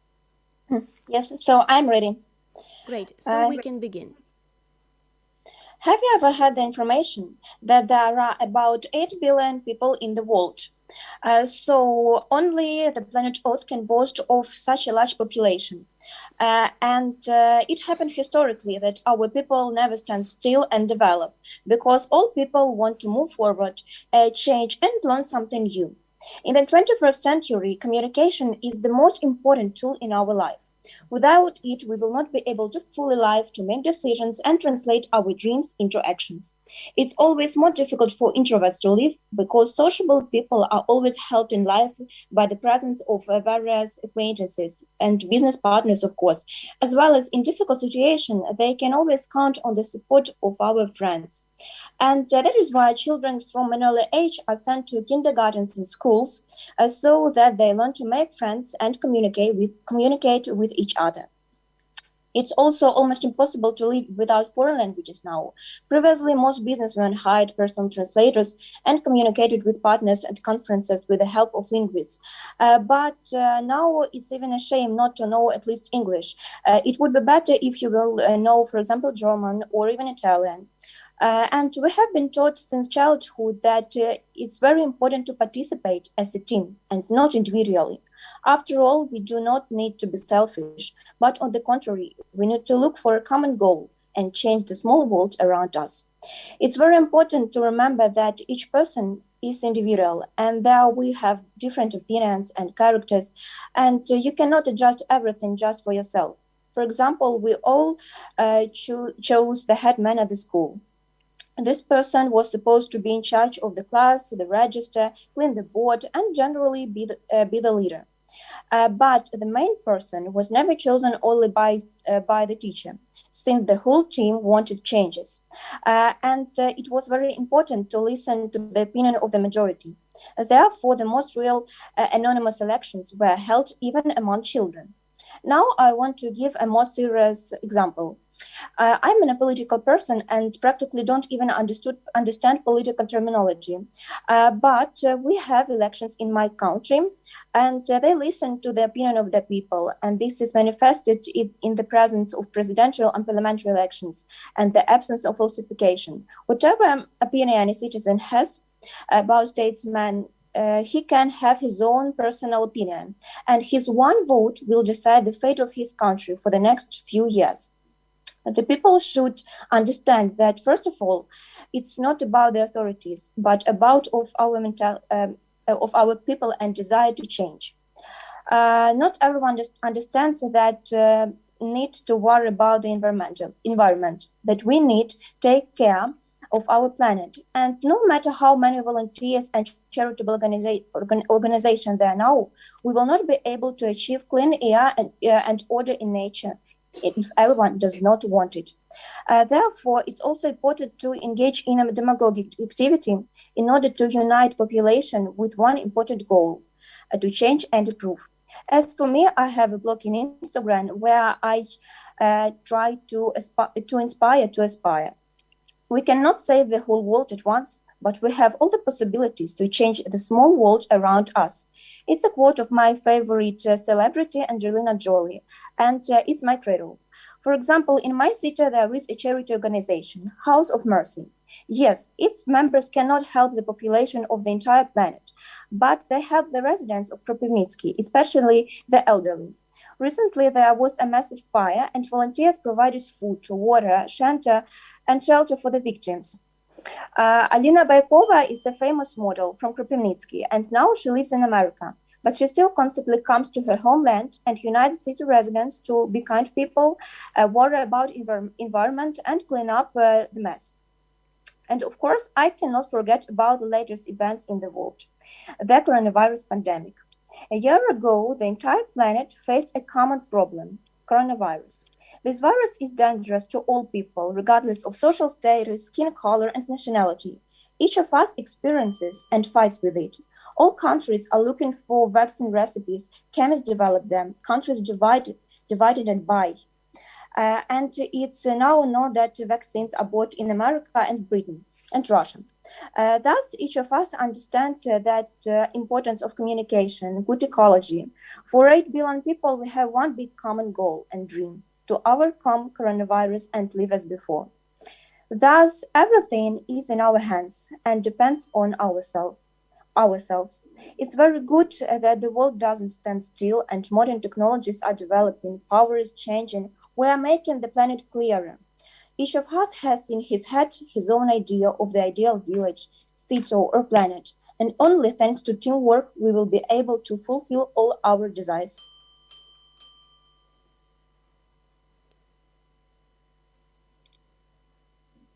Thank you, Irina. So, dear judges, do we have any questions?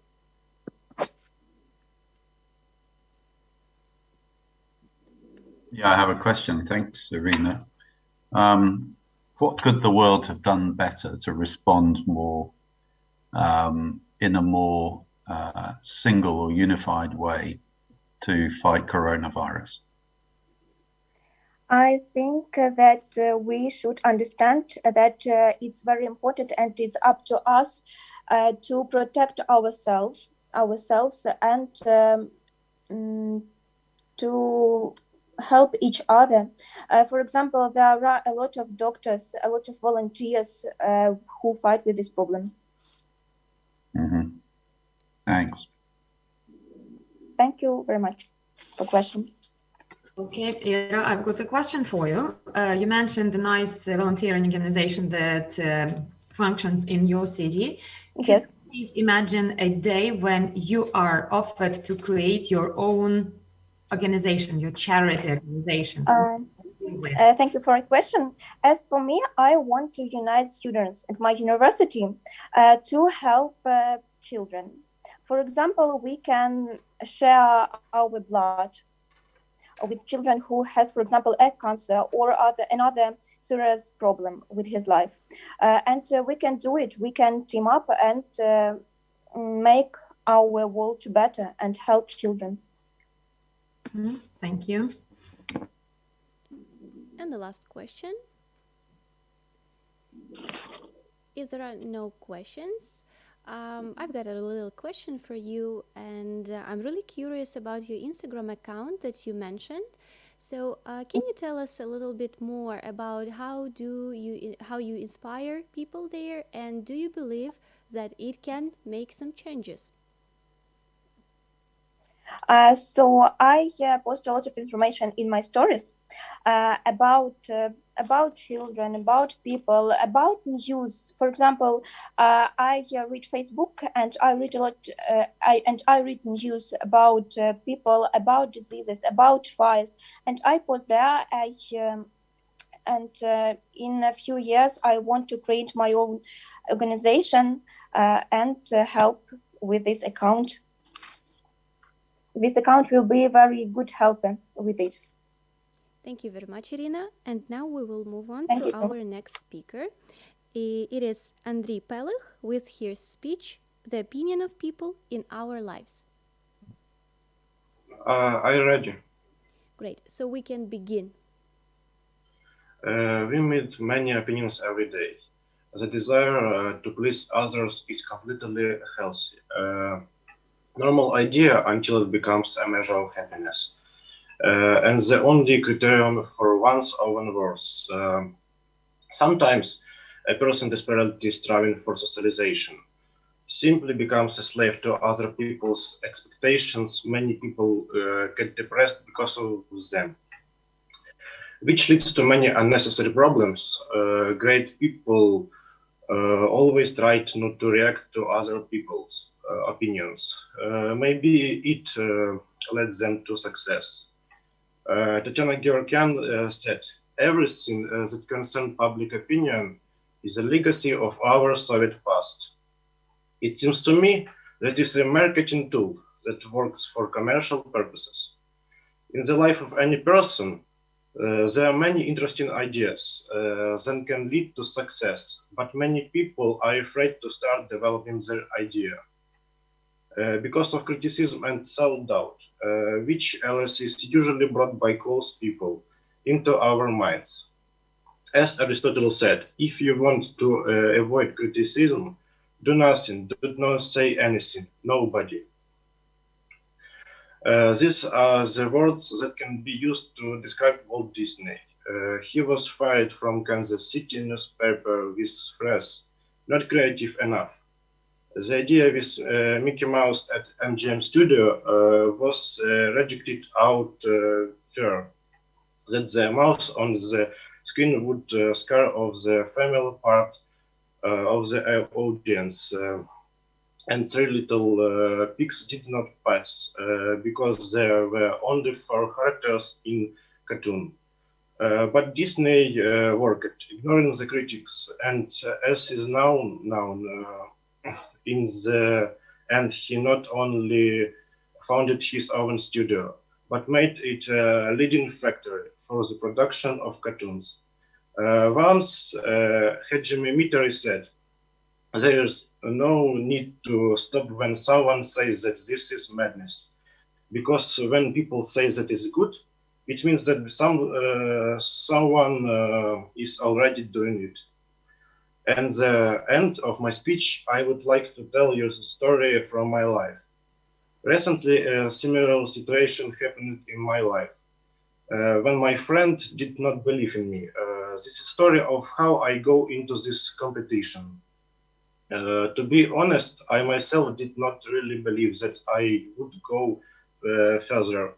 And it was a shock for me that I went through. I have been preparing for this contest for a long time.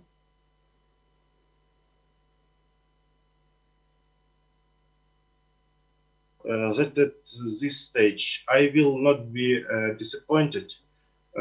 For me, this competition means a lot. I would like to prove not only to myself, but to everyone that I succeed. As Steve Jobs said, your time is limited. Don't waste it living someone else's life. Your life is only your hands. Thank you. Thank you, Andrei. So, do we have any questions? Yes, I have a question to you. Thank you for your speech. And the question is, do you accept criticism from other people? Thank you for your question. I think this criticism is in our lives is very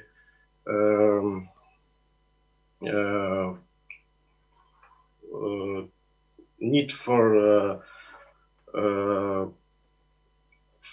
success in your idea, and if you believe in your idea, you you must go all the way and don't stop.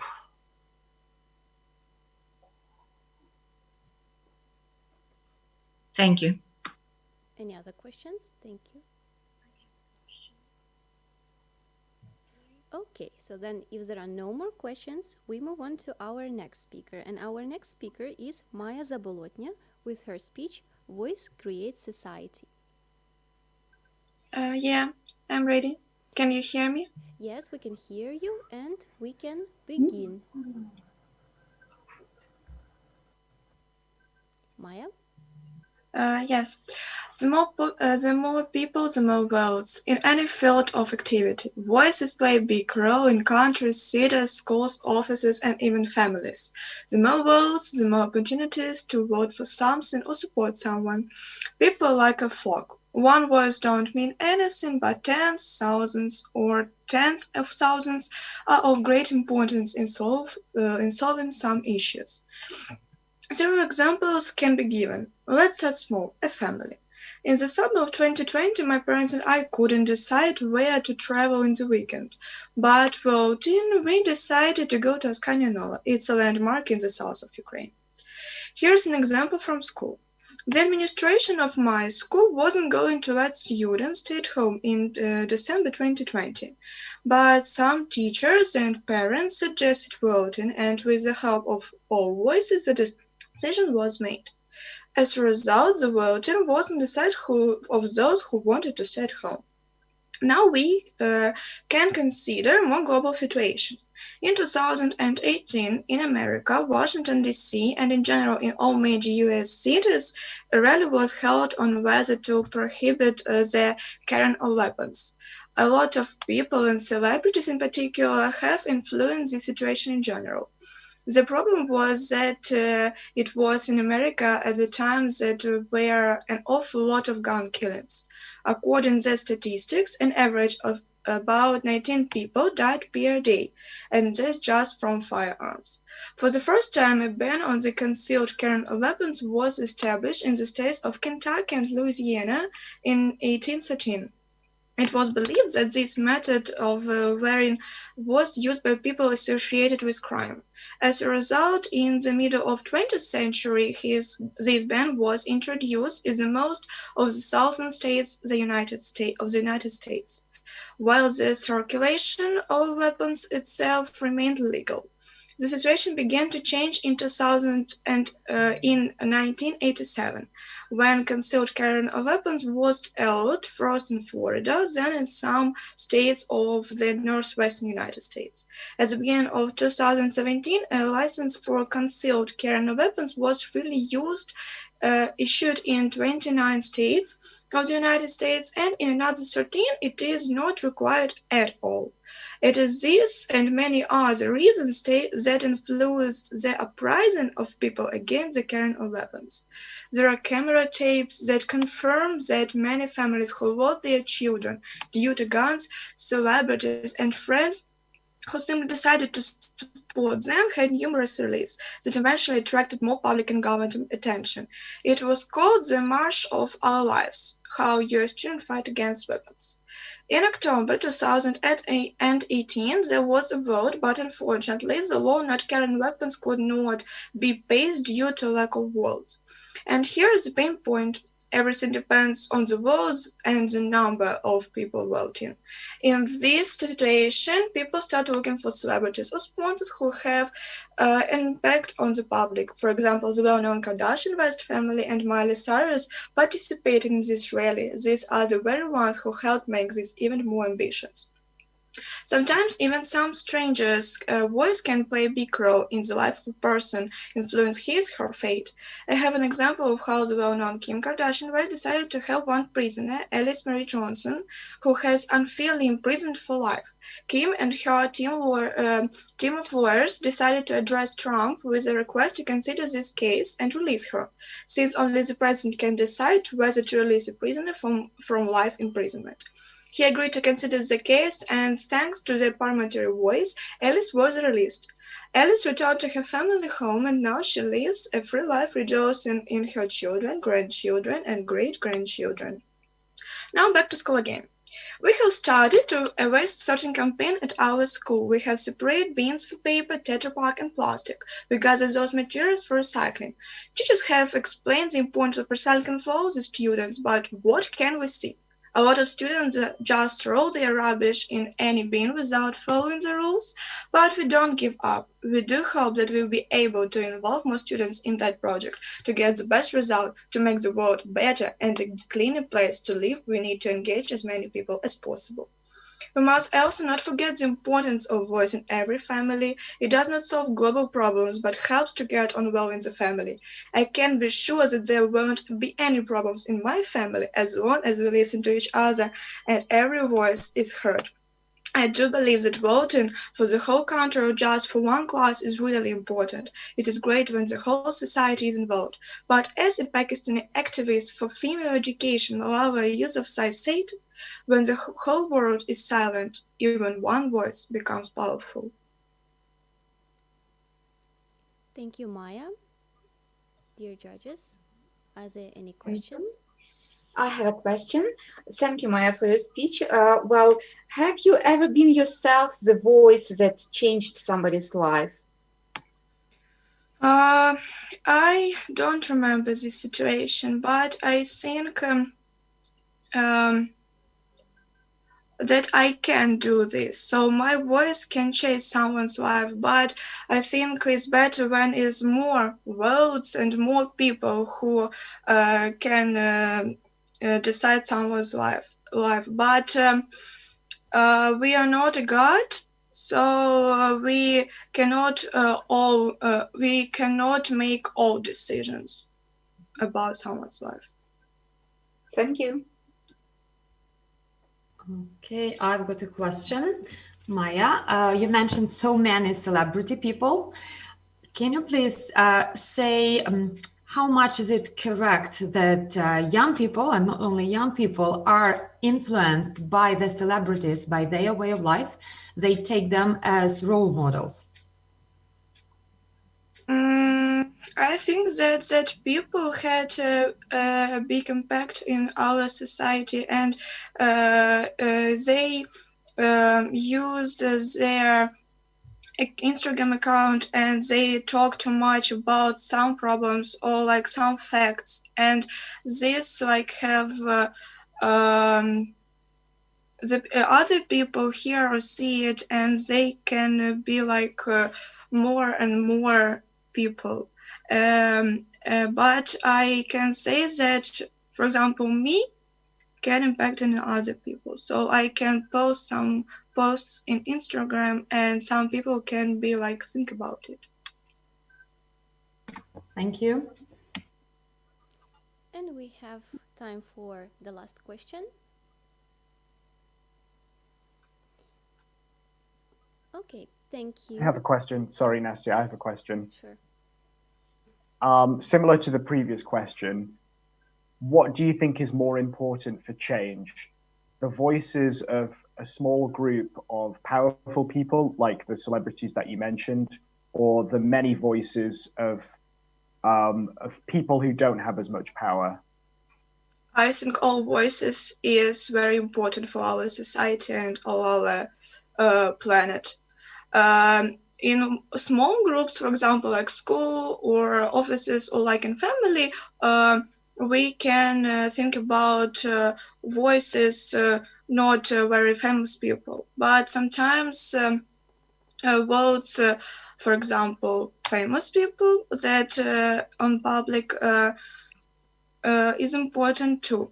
But I think it's if these all words will be together, it have big impact to like all society.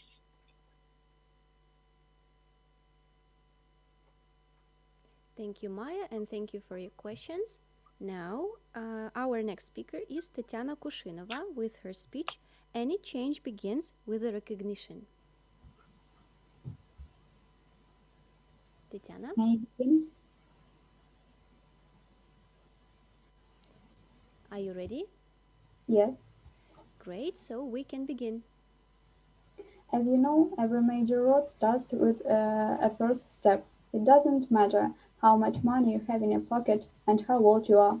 It doesn't matter where you are now and what peaks you want to reach. The main thing is to know exactly what you want and what the result should be. Any changes are not easy, but over time you realize their value.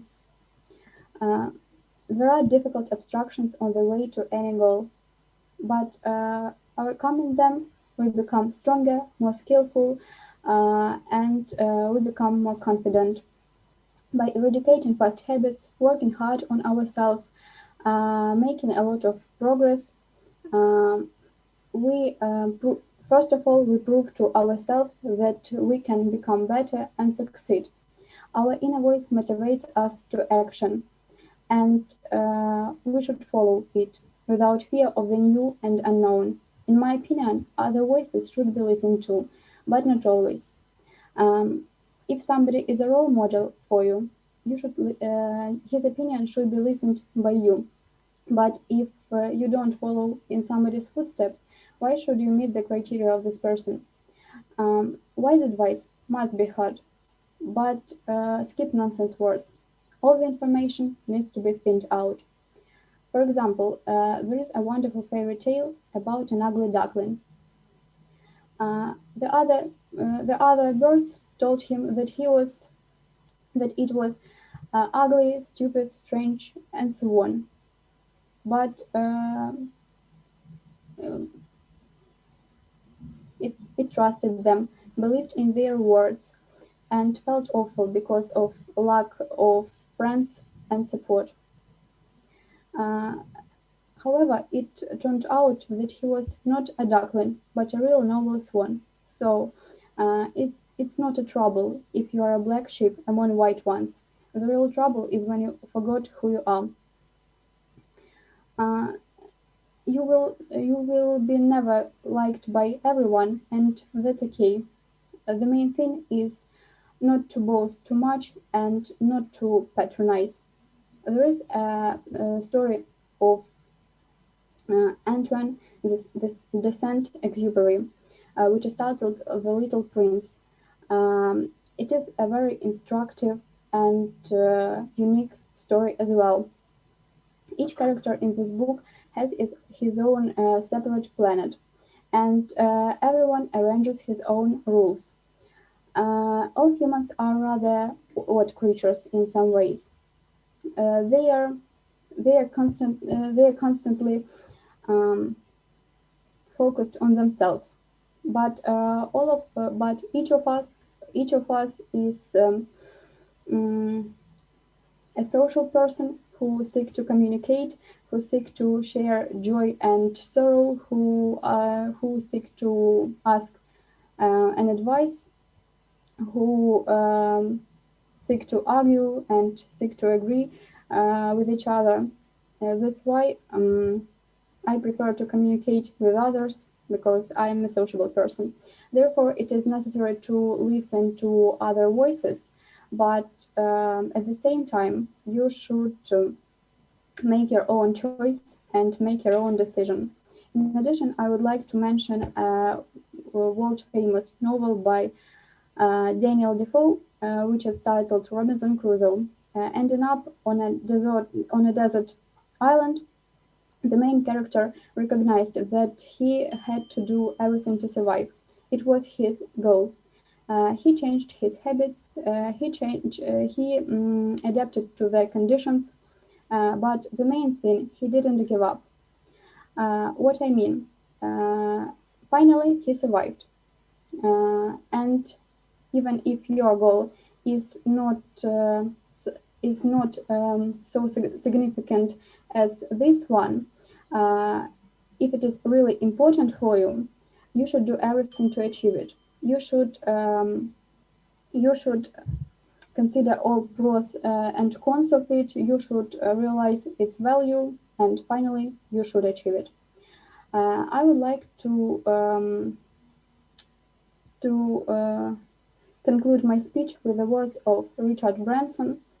Every success story is a tale of constant adaptation, revision, and change. So we should write our own story,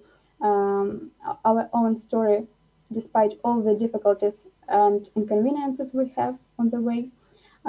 We shouldn't be afraid of change, and we should be passionate about our goal. Thank you. Thank you, Tatiana. Do we have any questions to Tatiana?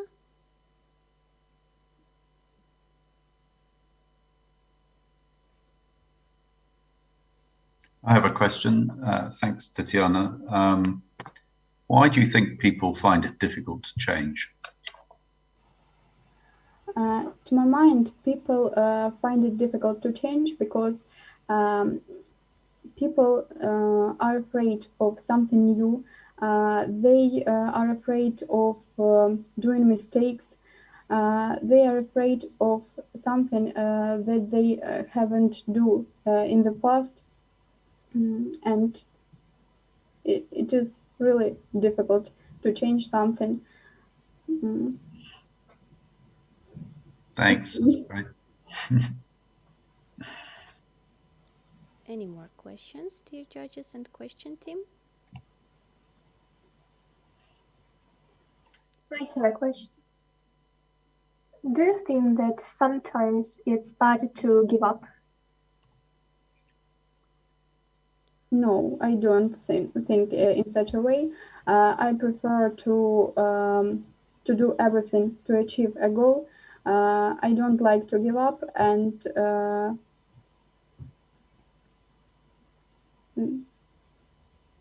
I don't think that it's right to give up.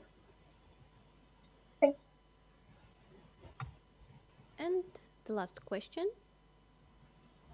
Okay. My question, Tatiana, to you is it easier to inspire other people with your own actions or with inspiring words?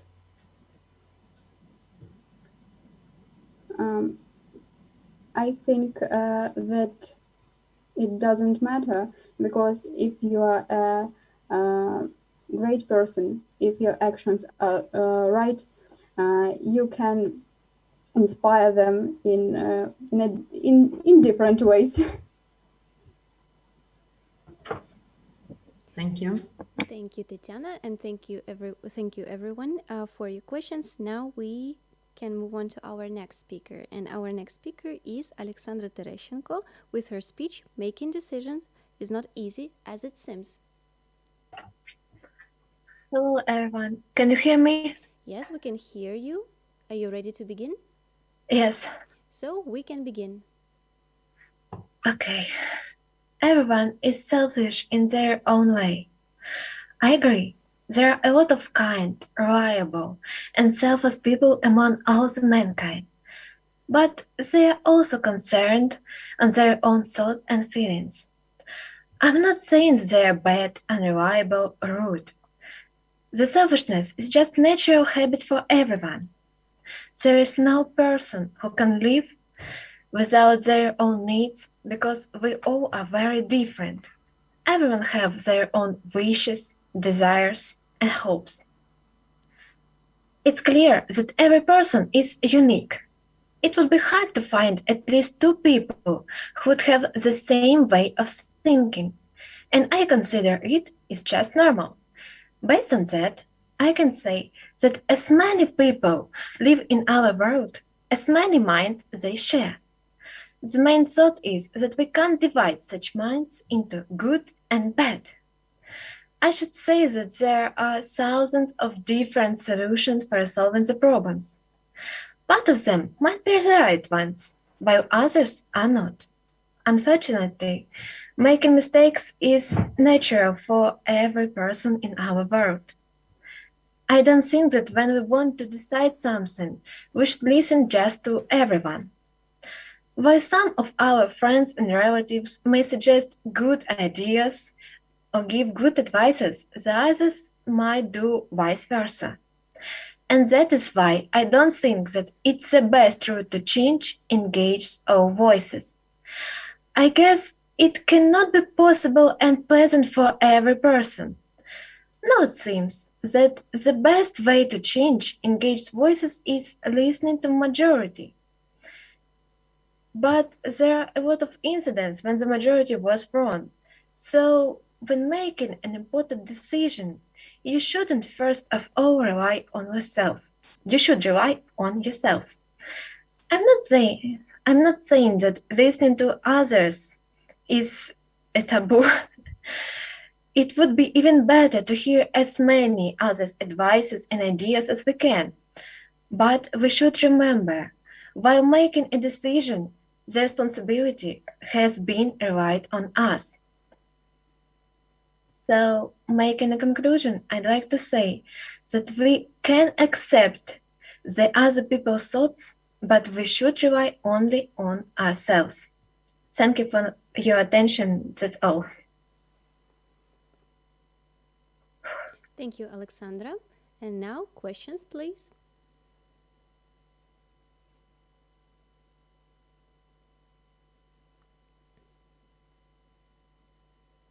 Are there any questions to Alexandra?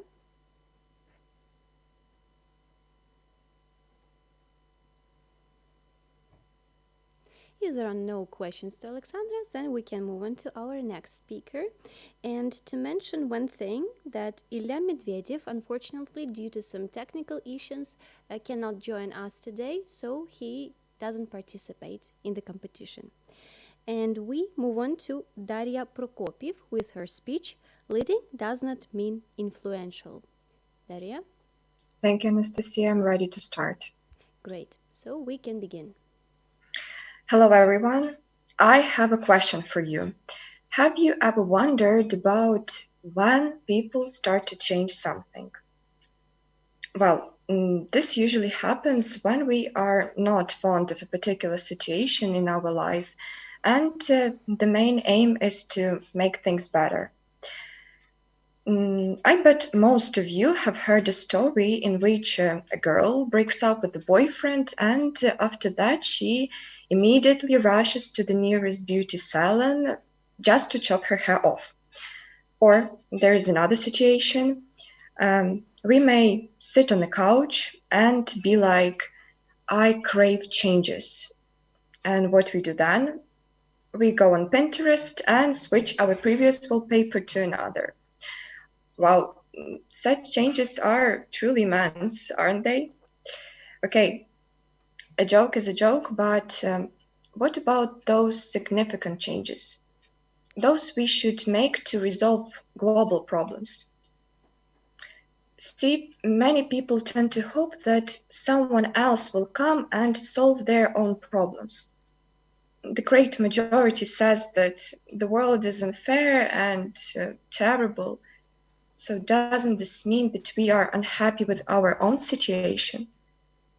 Nonetheless, little is done in the society to make these positive changes. As an example, there are post-Soviet countries where most segments of society switch responsibility for social issues to the government, while at the same time do not even bother to contribute anything by themselves. And I remember maybe a year ago, a young lady named Svetlana, it was my neighbor, she told me that our president is to blame that for the fact that the light bulb in our entrance wasn't working. And to be honest, I was so shocked I didn't even try to reason or argue, as I knew it wouldn't make any sense. Apparently, we think that whoever holds a high-ranking position, whether it's my boss or my president, they all have to make my life better. Yes, that's one part of their job, of course. However, changing the whole world is hard work. And there won't be any positive results if we all just sit and wait till the authorities solve all the issues. Because the thing is that being the leader does not mean being influential. Try to bear this phrase in your mind, as no matter how important their position is, they still can cope with global problems if all human beings do not value cooperation. Of course, there is a flip side to this, and we are not able to involve 7 billion people or more, but at least that most of us can do is to take responsibility for improving our shared existence. So never more than now. We should come together and make the profound changes that everyone needs. Otherwise, well, I think you already know the answer. Therefore, I urge you not to be afraid that you do not have the potential. Just put aside all your doubts and show that you are one of those powerful voices that will bring changes for the better. Thank you. Thank you very much, Daria. So, questions, please. Yeah, I have a question. Oh, sorry. Please go first. Okay, thank you. Thank you, Daria, for your speech. I have a question. If you will have this really powerful voice, what would you do firstly? If you mean that I would be a leader, well, I think it would be a great opportunity for me to change the world for better if all the voices said that we want to change the world.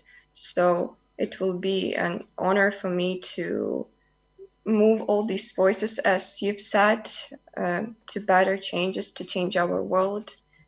And I think that is the answer.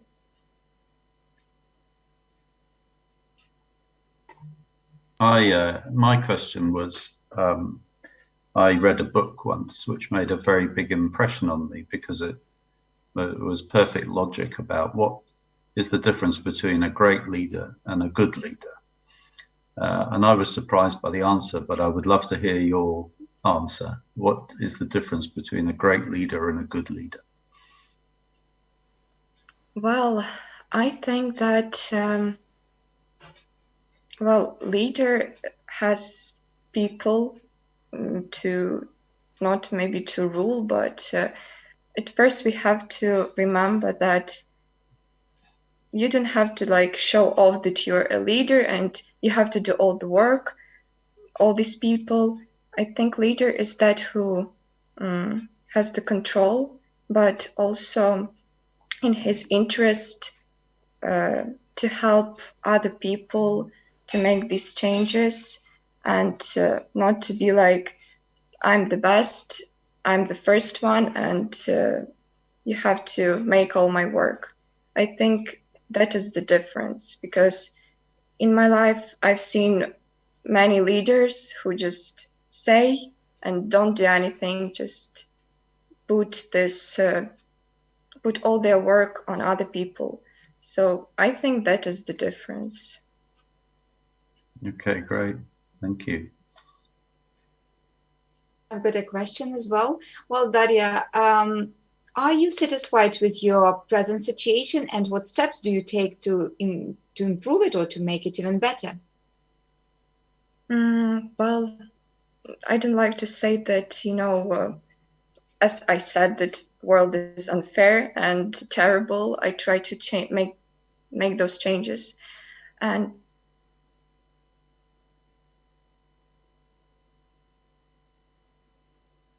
really good in our country, for example. But I understand that I'm a part of youth. So as there is a phrase, our youth is our future. So now I'm the student of the university, and I think that I have more opportunities to change the world.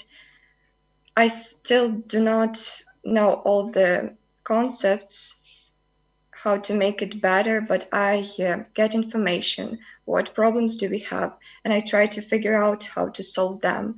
So, as I've already said, to bring changes for the better. Thank you.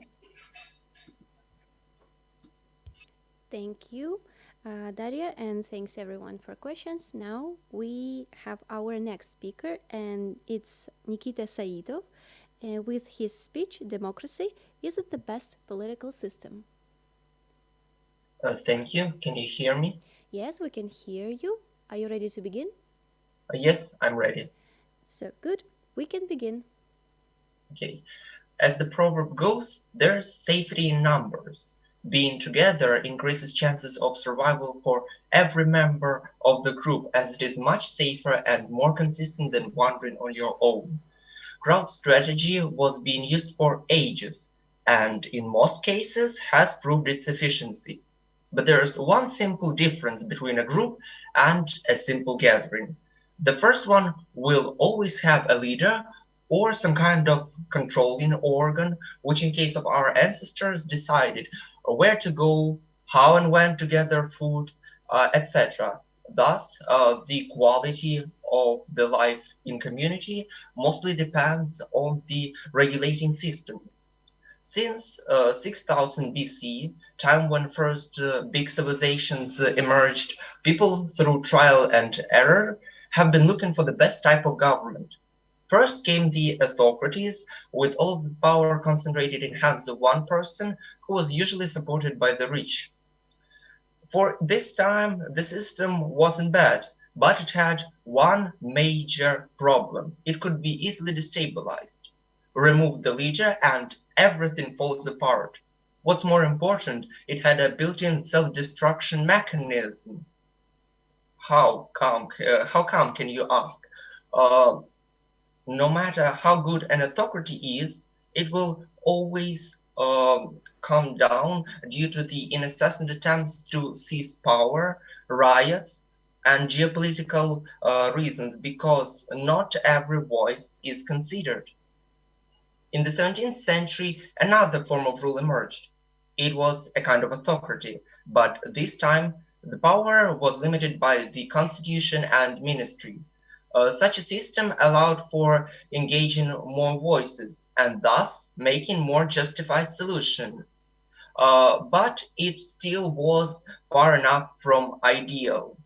It inherited the same problems, but now at least you could be sure that the country wouldn't fall apart because of the devastating war led by a crazy dictator. In the middle of the 18th century, during the Age of Enlightenment, something incredible happened. With the works of Voltaire, Montesquieu, and Thomas Jefferson, the ideological and economical basis for the democracy was founded. And in the next 25 years, first two republics, the USA and the French Republic, came to existence. Of course, you might wonder, why is this so important? The answer is quite simple. Distributing the power between large quantities of people and relying on working class and farmers really paid back. These countries started gathering development tempo and getting better positions in the political arena. The system did work. What is more amusing, it could defeat the fatal problem of the previous ones. There was no self-destruction mechanisms mentioned before. Democracy could resist almost any disturbance, as it provided the opportunity to hear everyone's voice and make a decision which the biggest part of the community will be happy with. It seems like we've found a perfect system, doesn't it? Well, yes, but actually no. Not everyone was ready for the challenges the new form of rule provided. There are a lot of examples of republics converting back to autocracies because of the chauvinistic sentiments, prejudice against certain categories, or just huge quantities of people being fooled. The brightest examples are the First and the Second French Restorations, the totalitarian boom in the 1930s, which involved the USSR, Germany, Italy, and other European countries. Something similar even happened in the modern history.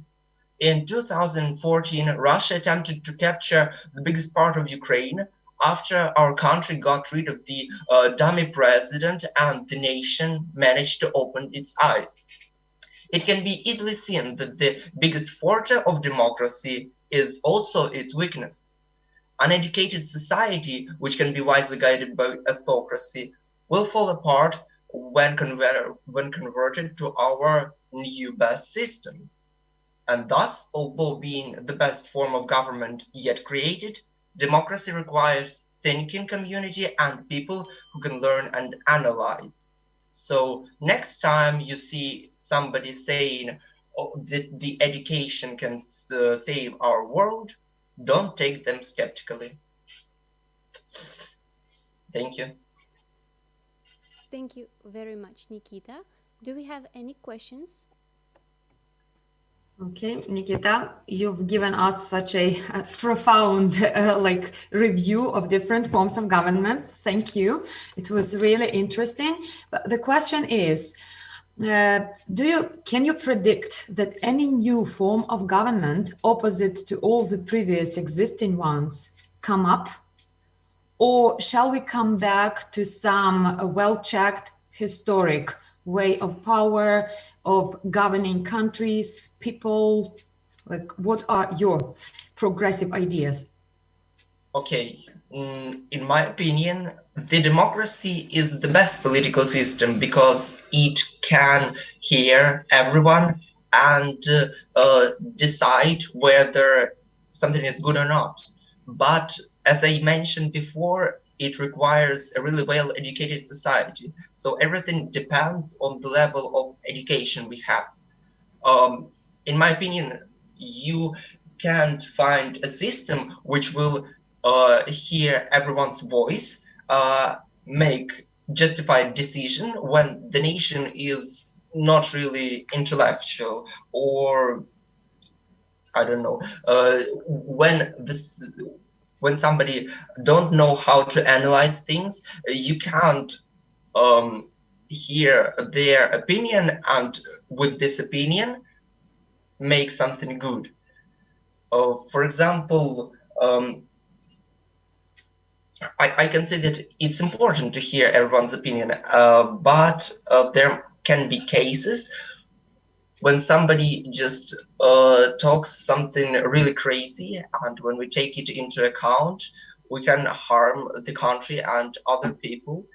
And I think that if we will increase our level of education, the quality of life with the democratic system of rule will also increase. And I think that we should stick to it because it's very well checked by the time, and probably it will require enormous thought to create something better than this.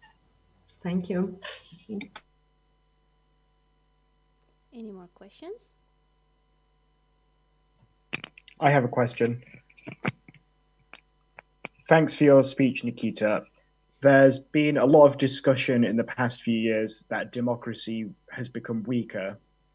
Do you agree with this? Do you think democracy has become weaker recently? And what do you think will happen in 10 to 20 years? Okay. I don't think that democracy has become weaker because although some people try to destabilize the countries or provide some really crazy ideas, it in the most cases doesn't work. I understand that the downside of the democracy is that you can't say to people, don't try to convince somebody to make a revelation or to kill somebody, because democracy fully depends on the freedom of speech. But in the normal society, these people their thoughts wouldn't be taken into account. If I will talk to somebody in Ukraine and say, oh, we probably should kill him or do something crazy, I don't think that the person will understand me or will agree with me, because the level of education in our country is not really bad. And I think that in the next 10 to 20 years, we will continue to develop how the democracies function. And I think the system is very well suited for the challenges our world provides. So we shouldn't change it. Thanks everyone for your questions, and thank you, Nikita. Now we will go to our next speaker, and it is Margarita Salan, and her topic is about Instagram, radio, and being popular. Good afternoon. Hi, Margarita. Can you hear me? Yes, we can hear you. And are you ready to begin? Yes, I'm ready to begin. Good, we can begin. The internet is 11,666 days old today. It changed a lot in my life. I think that it changed a lot in your lives. For example, I've got an Instagram, and a lot of people go to Instagram, Facebook, and so on. But it's not the main point. The main point is that everybody wants to be heard, and everybody has such an opportunity. I can say that our generation and even our population has this fantastic feature. We are not already divided into two groups, those who hear and listen to, and those who want to be heard and make somebody to listen to them. All of us have the same opportunities and chances. Why I started from the age of the internet? Because the most progressive change appeared take place when it already appeared. Why then?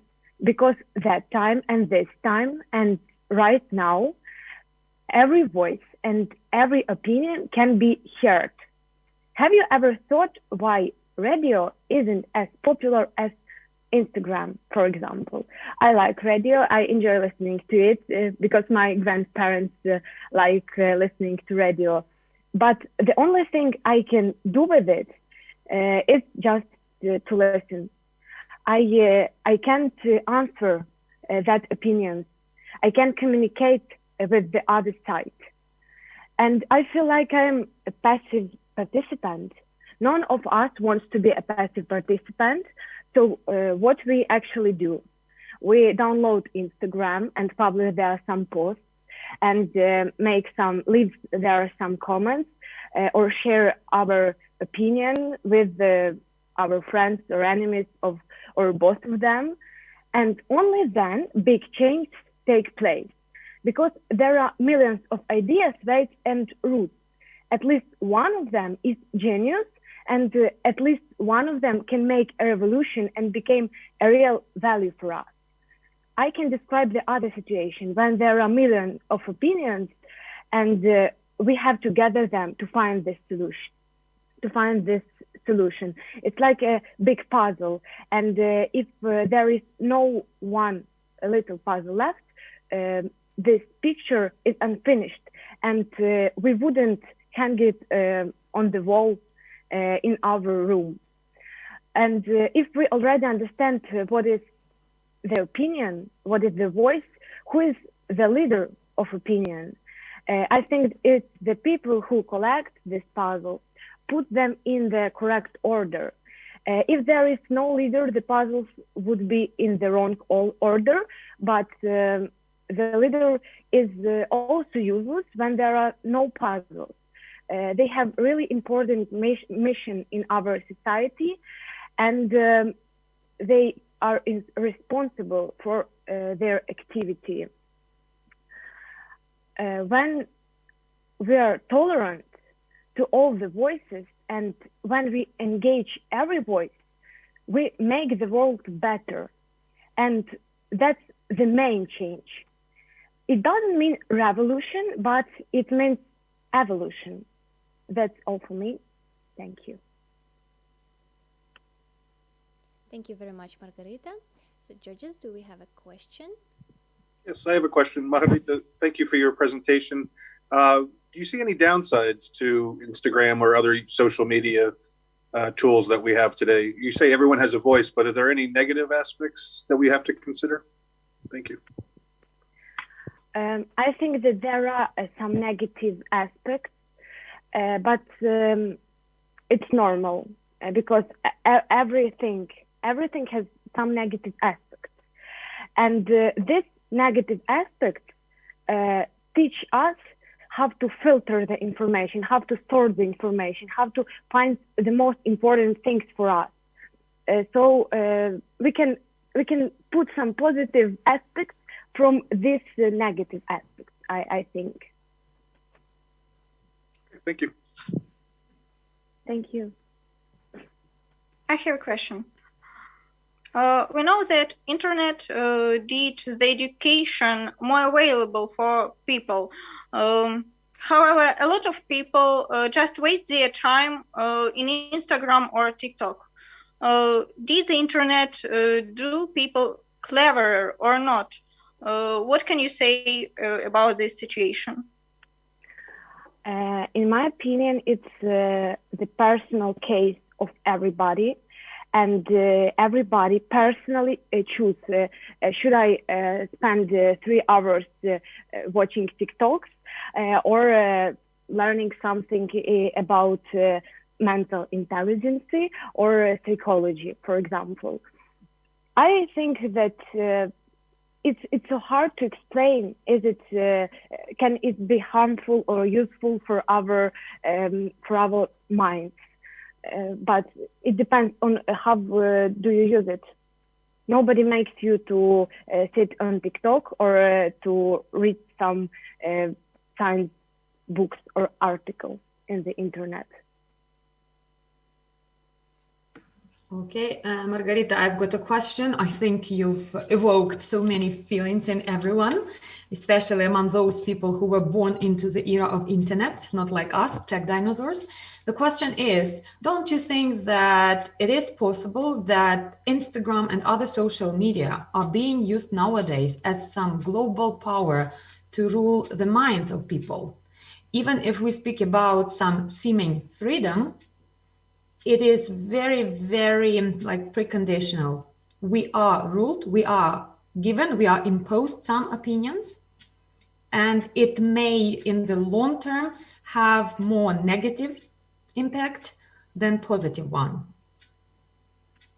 Thank you for such a question.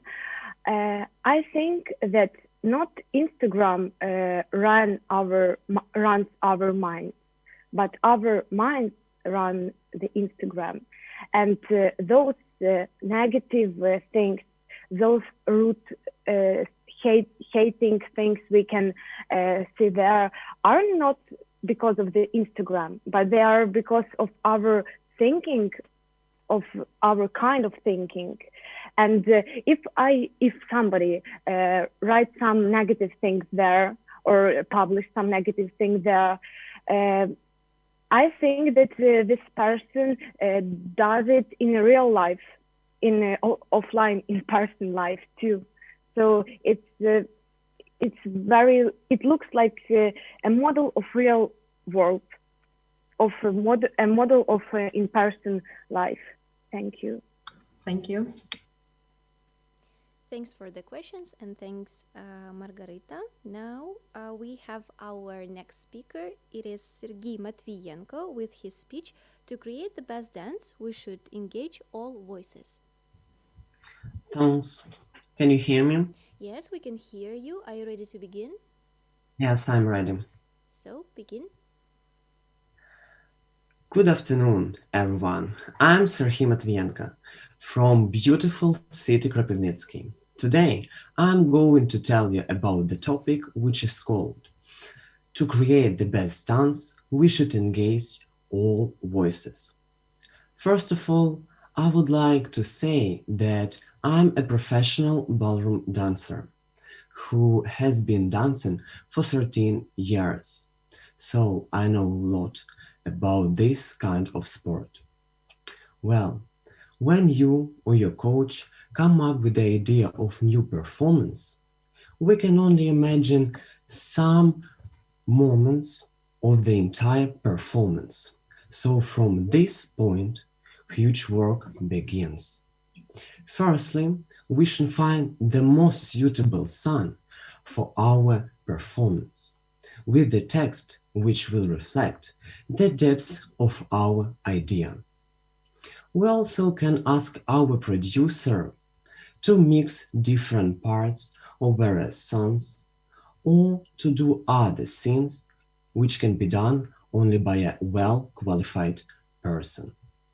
If the music is ready, we can start creating gorgeous combination of movements which will reflect the idea of our dance.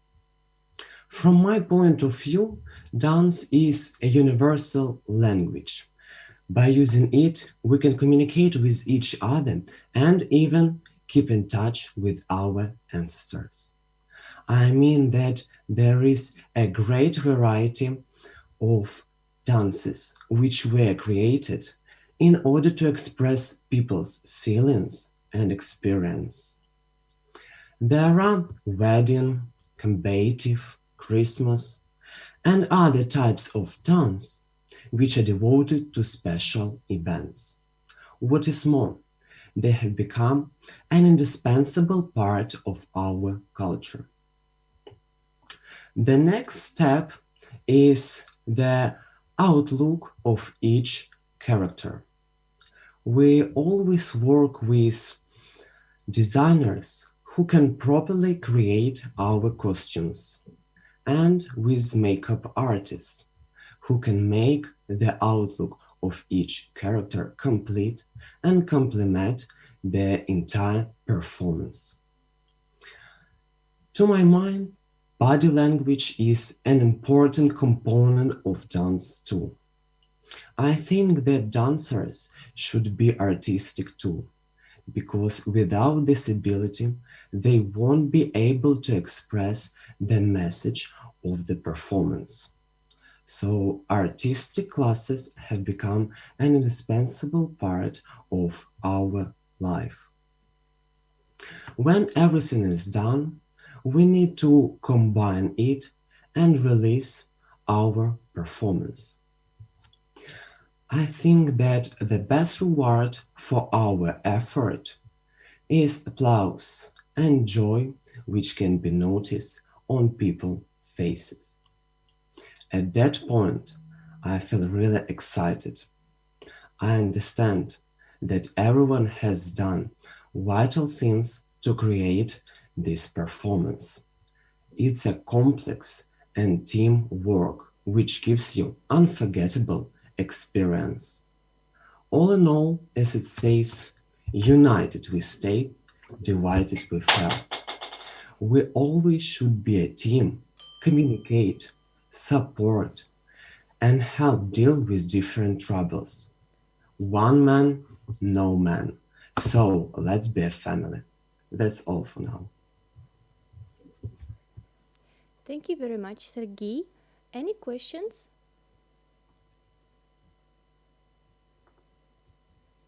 Do we have any questions to Sergey? All right, if there are no questions, then our next speaker is Anna Varakuta with her speech, "The World's a Little Blurry."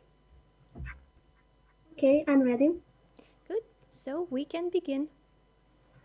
Changes accompany a person throughout his lone and unknown life way. Change can occur in many different ways and is dealt with in many different ways. I have come to the awareness that change can be the deepest of all things.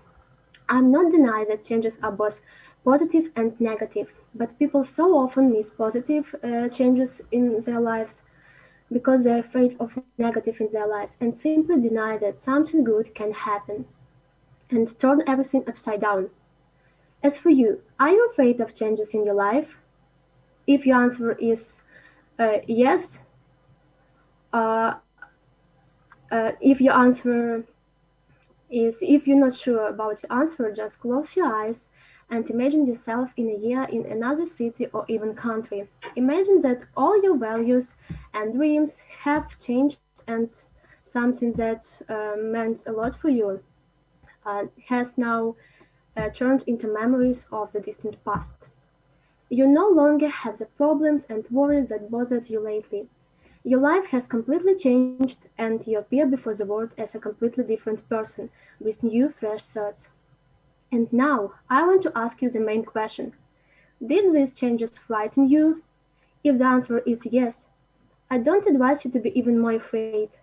Just try to find the answer in yourself. Ask yourself what exactly scares you, why it happened, and whether you want to fight it. You should know if something does not suit us, it is necessary to be able to speak about it. But if you want to be heard, there is an important rule. You have to hear others. If we really want to change something, we need to take into account the opinion of everyone, because perhaps there is a person hiding among us who is able to totally change our minds of many things. Personally, I want people's behavior towards animals to change. I stand for all people in Ukraine to perceive animals as friends and never be cruel to them, because they, like everyone else, have the right to life and care. I also think that the government should introduce laws that could really punish people and protect animals from cruelty. I want change, that's why I'm starting with myself. I feed and care for the homeless animals in my city every day and also help local volunteers. I often take home and treat sick or injured cats.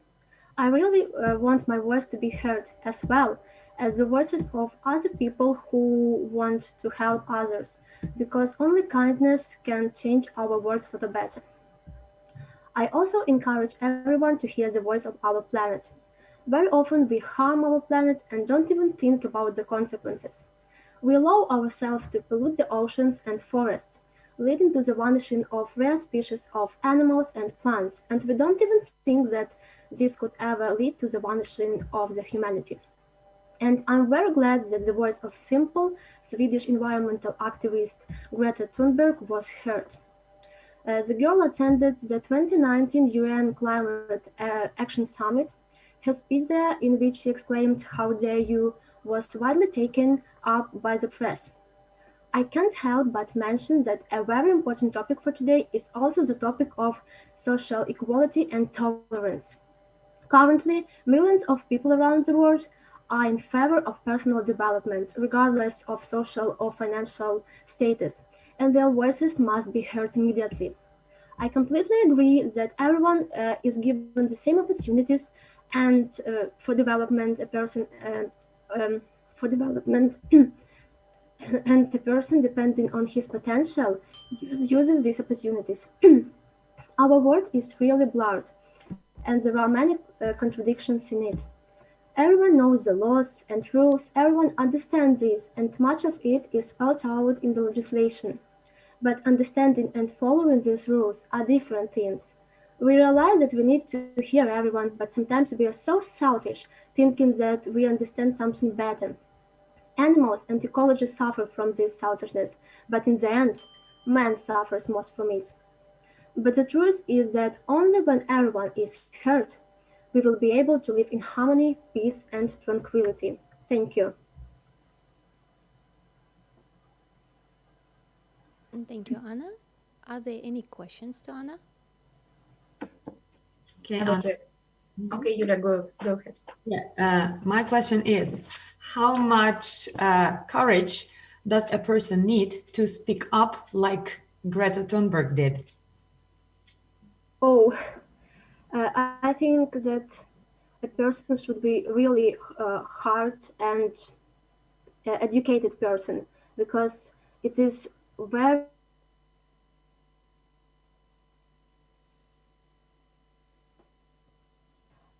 and uh, say such important things as Greta Thunberg said.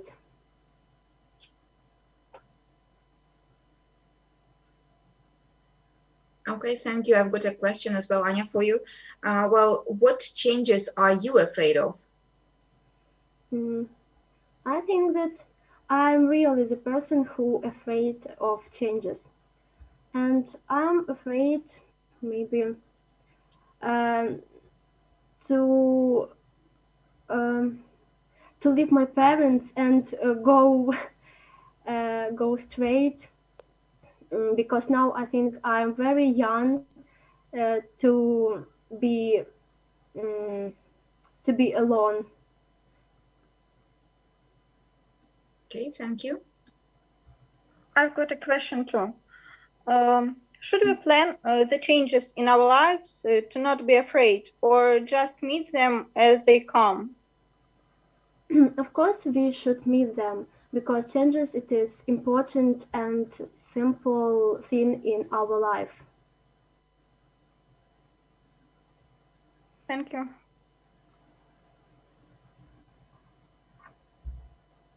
Thanks, Anna, and thanks everyone for your questions. Now we have listened to all prepared speeches and we will be having a 30 minutes break, and the jury members are allocated into the breakout room for discussion. So join us at 1:15.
секунду.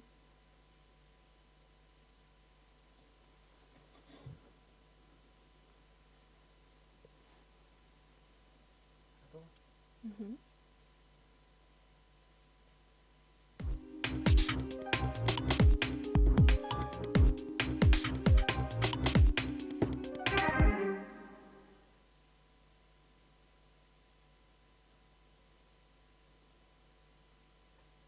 Ladies and gentlemen, welcome back to the National Public Speaking Competition.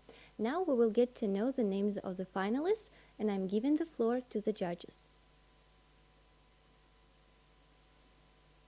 Okay, now we are going to announce finalists of the competition, those people who will present their impromptu speeches. Okay, in no particular order, mind please. Руслана Ященко, Маргарита Салань, Майя Заболотня, Анастасия Садовска, Дарья Прокопьев, Никита Саита, Анастасия Делестьянова, Тетяна Евтушенко. Okay. So we have 8 people who will present their impromptu speeches. Now the first participant can, first I will speak a little bit about the rules of impromptu speeches to remind just the rules. So the participants are required to deliver an impromptu speech on the topic they get now. Every participant will have a different topic. The time for thinking over is about 5 minutes, sorry. Participants should aim to speak from 1 to 3 minutes and not more than 3 minutes. Each speech will be followed by questions from the question team and the panelists. Each participant will be asked not more than 3 questions. The timekeeper will record the length of speech and will also give an audible signal after 2 minutes, 2 minutes 30 seconds, and 3 minutes. So now the first participant, it's a little bit different order. I will name the person and his or her topic of impromptu speech. So please be attentive. Майя Заболотня, your topic is a mistake is simply another way of doing things. Well, now Maya will be allocated into the breakout room, and in 5 minutes, she will present her impromptu speech. Well, and we have today with us a previous year winner of the ESU Ukraine Competition 2019, and also the participant of the International Public Speaking Competition in London in 2019. And this is Елизавета Компаниец. And I would kindly ask her to share her impressions about the international public speaking and any other experiences that she had while being a part of our global team. Good afternoon. My name is Елизавета Компаниец, and I'm a winner of National Public Speaking Competition 2019. Firstly, I would like to congratulate all of you for an amazing semi-final of National Public Speaking Competition and wish all of the participants outstanding speeches for impromptu. A couple of years ago, I took part in National Public Speaking Competition, giving a speech before the audience like all of you did today. For me, it was quite an exhilarating and stressful experience. First and foremost, public speaking is about challenging yourself. You step out of your comfort zone and you improve your English speaking skills. It's also very important to be more vocal about the ideas you have and about the experiences you've had.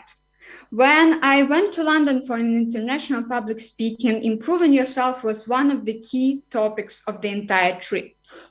We've had workshops, various exercises, and meetings with professionals who shared their wisdom and experience with us.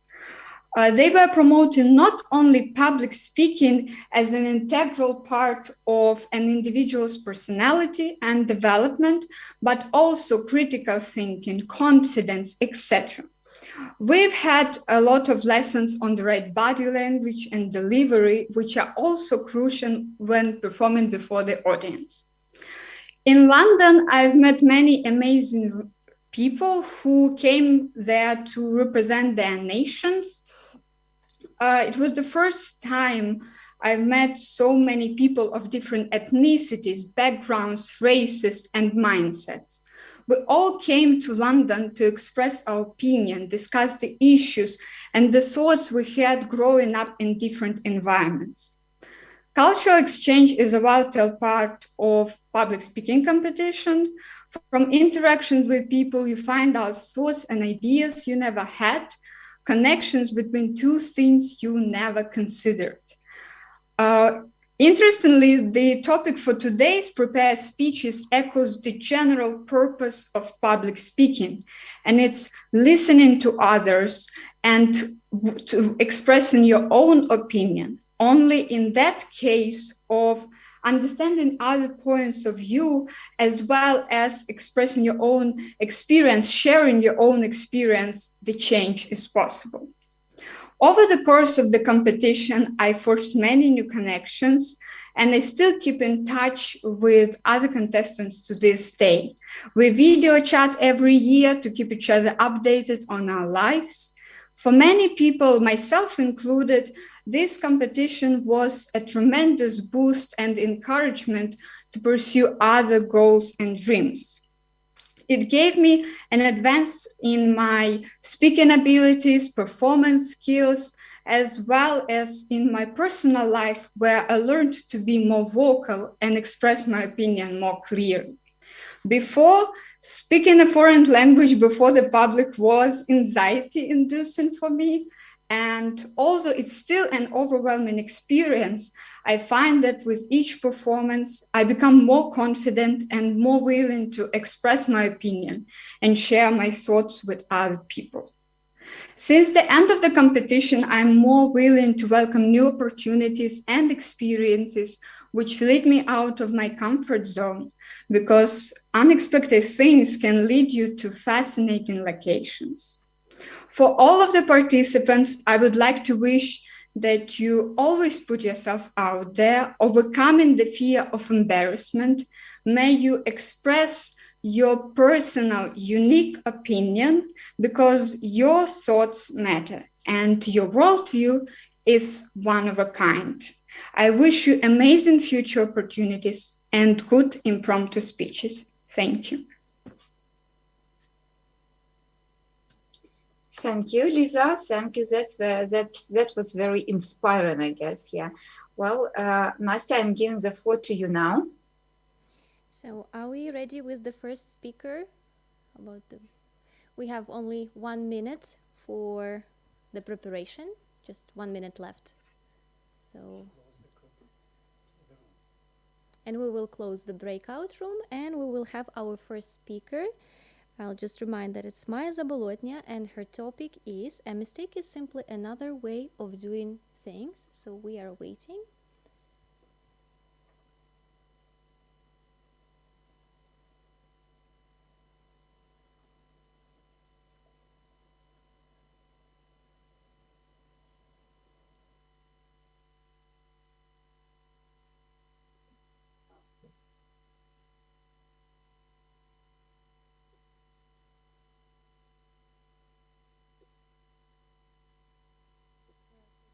Seconds to leave the room.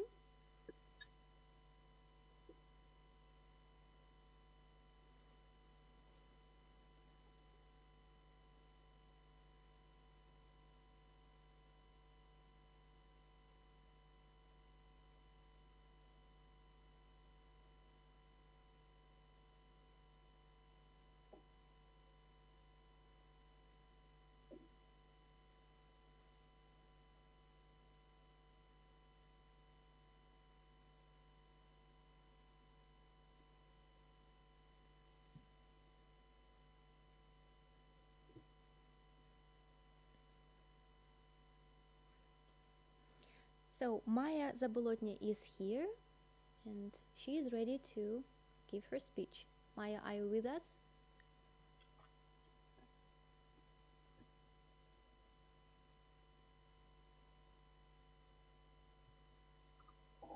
Yeah, I'm here. Good. So are you ready to begin? Yes. Okay. The first I want to point out is that a mistake is not the end of the world. This is just an opportunity to try again, some actions. Maya, Our lives do sorry not to end interrupt. with Could you our stop for a second? mistakes. I'm sorry to interrupt. I'm very sorry. We have technical issues. So could you hold on a minute? Yes. Thank you.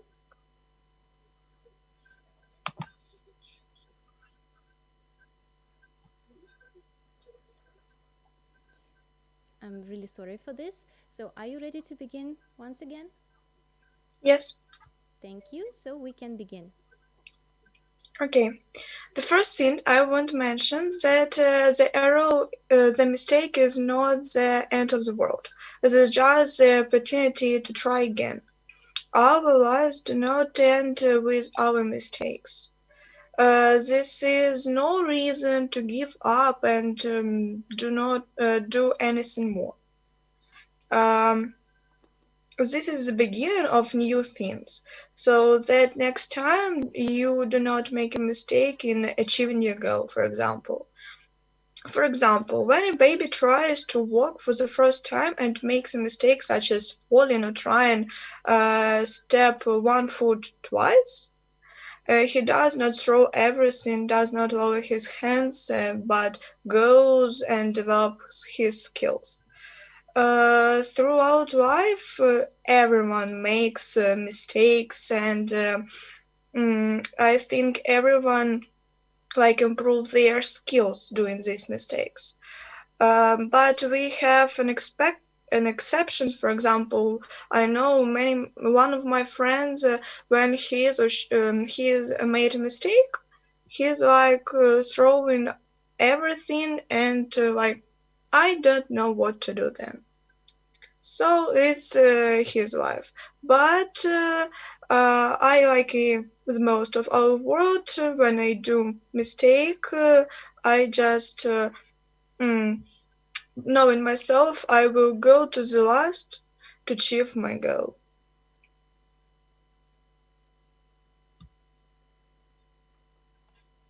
Is it all? Yes. Still have some time. Okay, thank you very much, Maya. Now, questions, please. Yeah, I have a question. Maya, thank you for that presentation. But just to go back to your friend that when he makes a mistake, he just gives up. Any advice or tips that you would give to those types of people or to your friends to help them overcome that fear of failing? I think it depends on some person. For example, if I give him or she some advice, and one of my friends can hear that advice, and some of them say me it's not. Someone can don't hear me or just do that they want to do, and then they did nothing, for example. But some tips that not throw everything and try to do something every time, continue to do that thing what you do, and go to achieve goal. Okay, thank you. Any more questions? I got one, Maya. Thanks very much for that. What do other people have to do to make it easier for people to make mistakes? What is important? Always believe in yourself. I think so. That you must know that you have some pluses and minuses in you, and you can do one thing better than other things, or you can be better than your friends in such things. So if you cannot do something, but you know that you can do something different better, and you must do that you do better. For example, it's like now many people and teacher asking from me, for example, what I want to do in the future, what university I want to go, and I don't know exactly now, but I know that I will do that I'm interested in it, and that thing that I'm really good at it, or better than others. Great, thanks.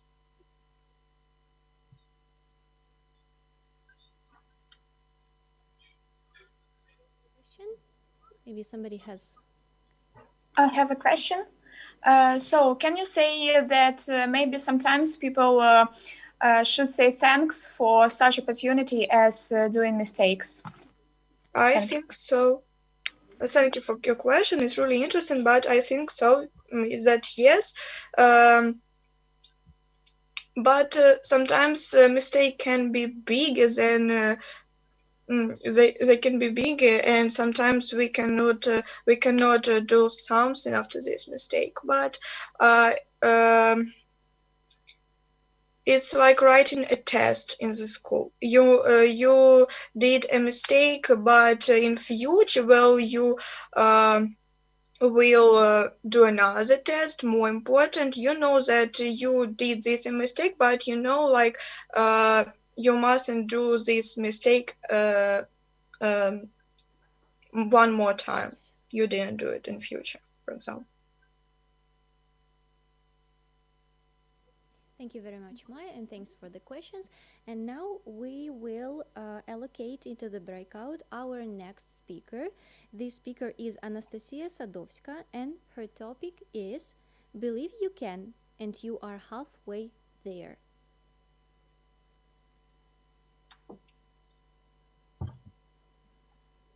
So while Anastasia is preparing her speech, we can listen to another winner of the contest in the previous years.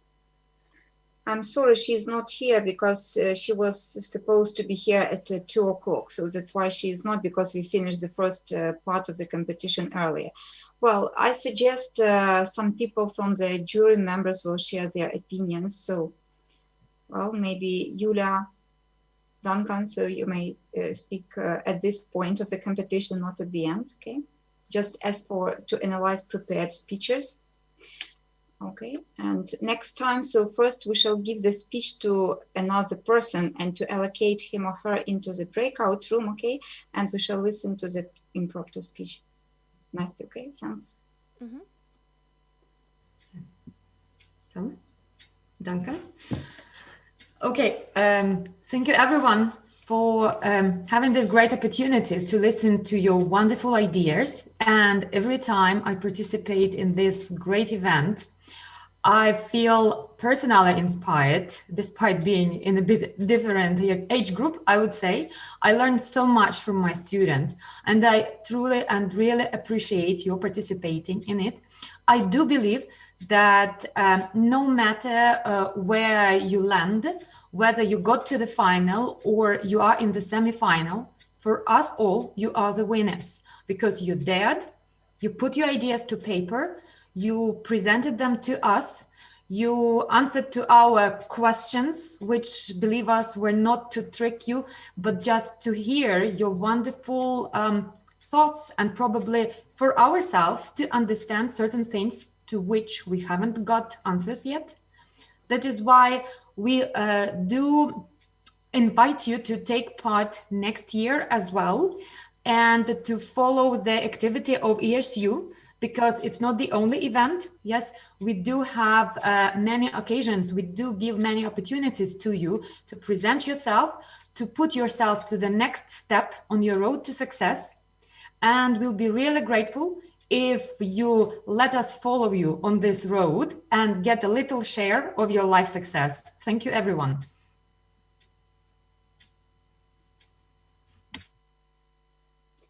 Thank you, Yulia. Yeah. Duncan, would you also like to speak now? Yeah, my pleasure. And I would start by saying how what a pleasure it is that you not just learnt our language, but that you seem to love it as well. I am a lover of foreign languages as well, and I know from personal experience what a positive impact it has when you come to a country and that you speak that country's language. So my goal this year is to learn Ukrainian, so that I can really understand the culture and the feelings of everyone here. And the situation. And in fact, I would go so far as to say you can't understand the culture of a country unless you speak the language. The other thing to say is how important it is to be able to convert experiences, the technical ideas into change. And most of you spoke about change. That was our topic for the day. The ability to communicate and influence people is absolutely critical in converting really great experiences and ideas into something that delivers change in the world.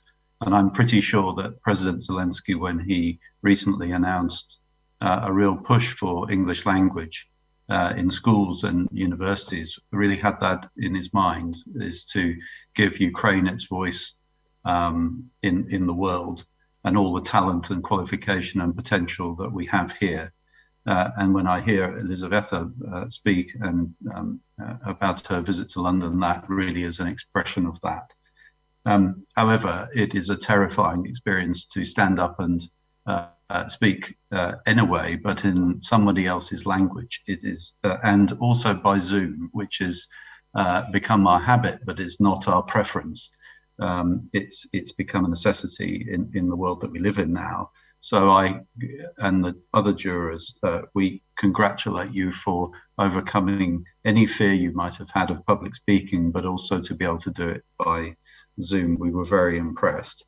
The other thing to say is that fear can really undermine your ability to present and keep an idea in your mind as you're speaking in front of a large audience. And all of you, without exception, were able to do that, to keep the core idea firmly in your heads and keep that logic going, and then speak about it at the end. And that is a real challenge and a real achievement if you can do that. So I congratulate you all on that. That's really all I wanted to say to you, other than congratulations. You gave us a very, very hard job indeed. All the contestants, and reaching that the conclusions for who would go forward for the impromptu was a very, very hard job. So I congratulate you, thank you, and wish you well.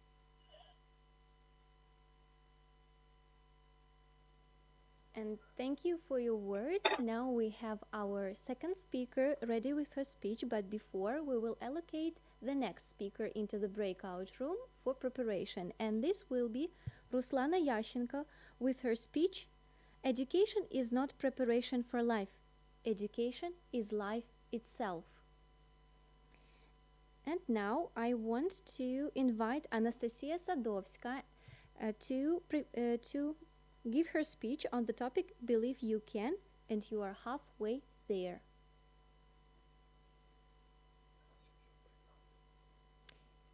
As far as I can see, Anastasia is still in the breakout room, so just a few more seconds to wait for her. So I'm here. Great. So you ready to begin? Yes. Good. Okay. This topic is really interesting, and I want to ask you one question for the beginning. How often do you compare yourself to the others? It is, I know, it is interesting and hard, and maybe I am sure that everybody compares compares to others, and believing in yourself is important now because this world is really harsh, rough, and strict. So if you don't believe in yourself, nobody will. It is really easy, but it is hard in the other side. So I want to tell you one situation out of my life. Recently, I have filled in one document in my university, and there was question, like really typical. Why do we need to take you? So it is hard question because you have to know your unique sides, your better sides. And when you are in the university where everybody is so unique, so amazing, so smart, this question is just harder and more complicated to you. And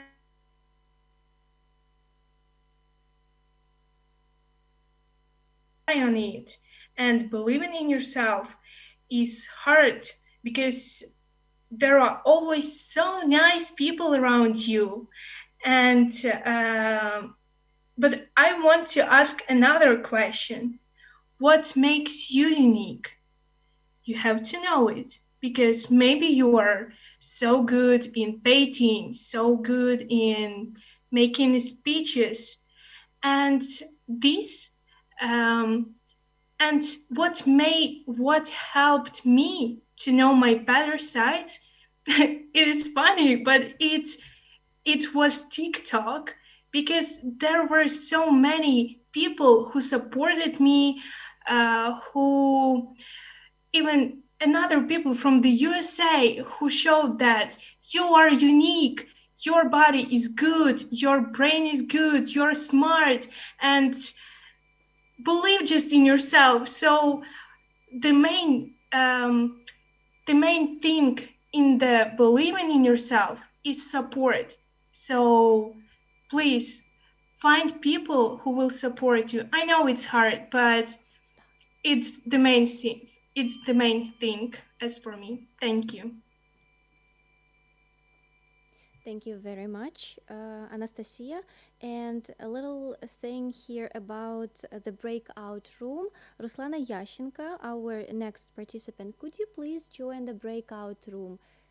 The invitation has been sent to you, so we can keep the order. If you can join now, please. Are you with us, Ruslana? Okay, good. So now let's move on to the questions. Please, dear judges, dear timekeeper and question team, ask your questions. Well, okay, I've got a question. Well, Anastasia, so what is the best way to find those people who always support you? As I said, it is actually hard to find them. But first of all, you need to talk to people, to meet new people. Maybe they are your supportive side. And as I said, TikTok helped me to do it, to believe in myself. And maybe it is your platform to believe in yourself too, because there are so many interesting people who just who shows that I am unique and you are unique too. Everybody is unique. So just try different platforms, different companies, like in your city. Maybe volunteering can help you. Just when you work with other people, you can see, so in this case, I am good. In this, not so good. So I need to develop this case because I'm good at it already. So yes, thank you for question. I have a question too. Thank you. when you're going to do something, not only entering the university, but the usual things we do every day, to believe in its successful ending is really important. Is it difficult for you to do it sometimes, or you are always aware of your success?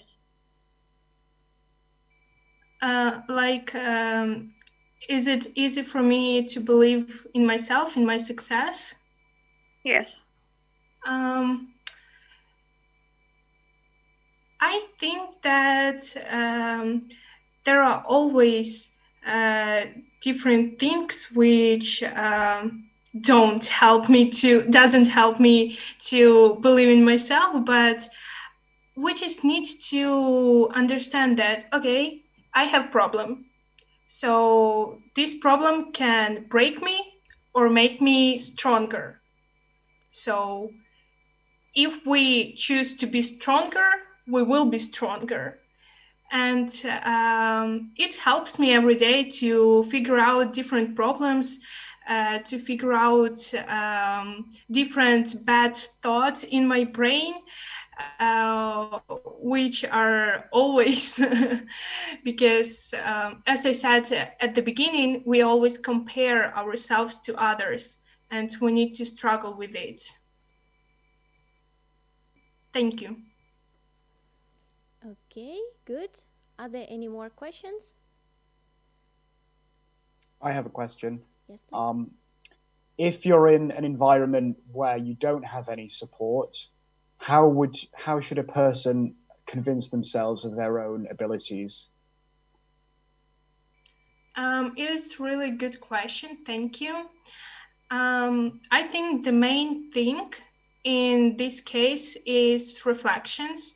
When you just write your thoughts or write, for instance, what have you done during the day?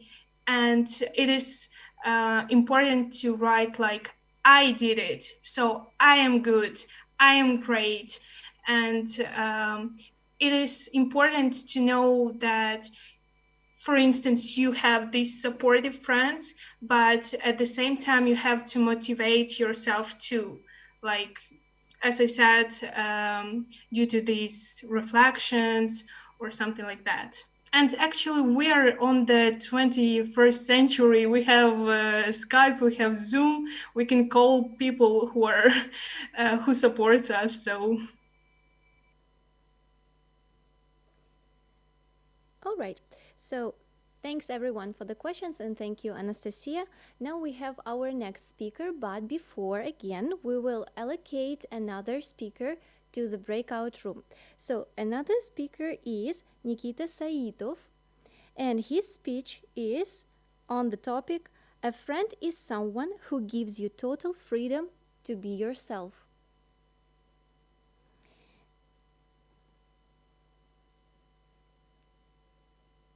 And we have our previous speaker, Ruslana Yashchenko.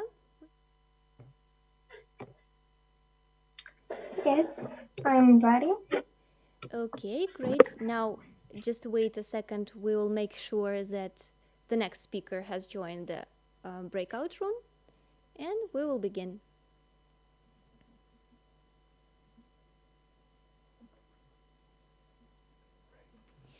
So, you ready to begin? Yes. Okay, go. So I like to start with the words learn during your life and learn during the life you have to live. I like to pay attention on that, that when we're learning, we're not only discovering something new and interesting for us. And moreover, education doesn't mean learning homework or some subject. All our life is built on it. If we don't educate, what will be different between us and primates? I can't imagine my life without it. Can you imagine what we'd have if we didn't learn? What would we have today? Nothing. And as I said, education isn't only about learning. or studies about how we learn to communicate with other people, how we understand what is priceless in our life, what we should really appreciate nowadays and further. During our lifetime, we develop. We discover something new, and since we were born until we die, every new day brings to us something new, something interesting and new knowledge, and we choose to accept it or not. And when you know how to accept it, how to use it, you are already winner. So never stop learning and exploring the new, because it's your key for the future success, for the new ideas in your life, and this is that key that leads to the big win. And I'd like to mention how some people start learning in their late years and gain big knowledge, and how some people, after they lead the whole life, they say that they didn't understand something in their life. So learn something new and learn how to find out something new, because all our life is it's like flower. It's growing, and it's growing with water, what was given to it. Thanks. Thank you very much, Ruslana. And now, questions, please.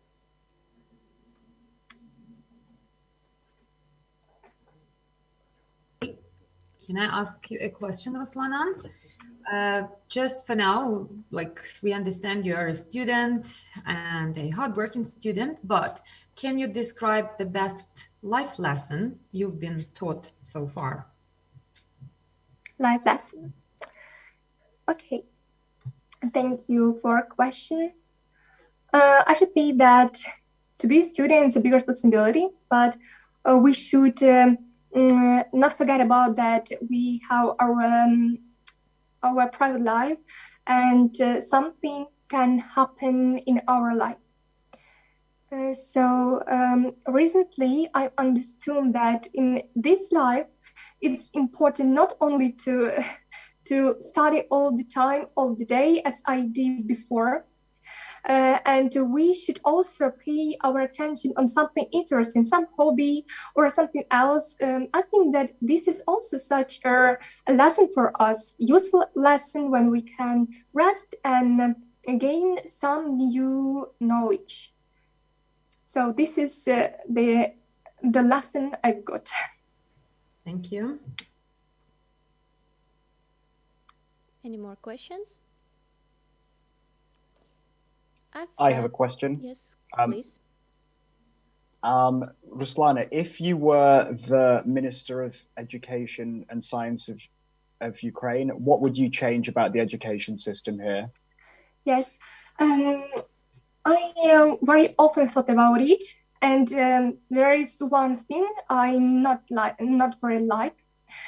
This we in schools we have really many subjects which children not always need. For example, 8 different subjects in day. It can be only it can be 8 subjects, but for couples, a couple of Ukrainian language, a couple of English language. In this way, we can do less homework and we can understand the material better, or we should just use this way. We can propose, we can offer children that they can choose the lessons they should learn, because we know that we pass any different exams, and when we go in 11th class, plus or 10 class, we understand who we are going to be in the future. And we understand, for example, that as a doctor, I need biology, and as a doctor, I don't need something else. I have a priority of that thing that I want to have.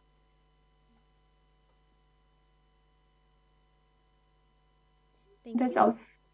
Any more questions? If there are no questions, we can move on to our next speaker. Just to make sure if Nikita is here with us. Yes, I'm here. Okay, great. Thank you for your response. And now I would like to invite another speaker to the breakout room. This will be Tatiana Yevtushenko, and her topic is "Sometimes the heart sees what's invisible to the eye." And let's make sure that Tatiana joined the breakout room. And after that, we can begin. Okay, can I start? Yes, you can start now. Okay. Have you ever wondered, what is a friend? A friend is a type of person who can emotionally support you in any kind of situation. If you have similar hobbies, maybe you have even grown up with him. It's just somebody with whom you always associate some good emotions, feelings, greetings, and such other stuff. But there's something deeper.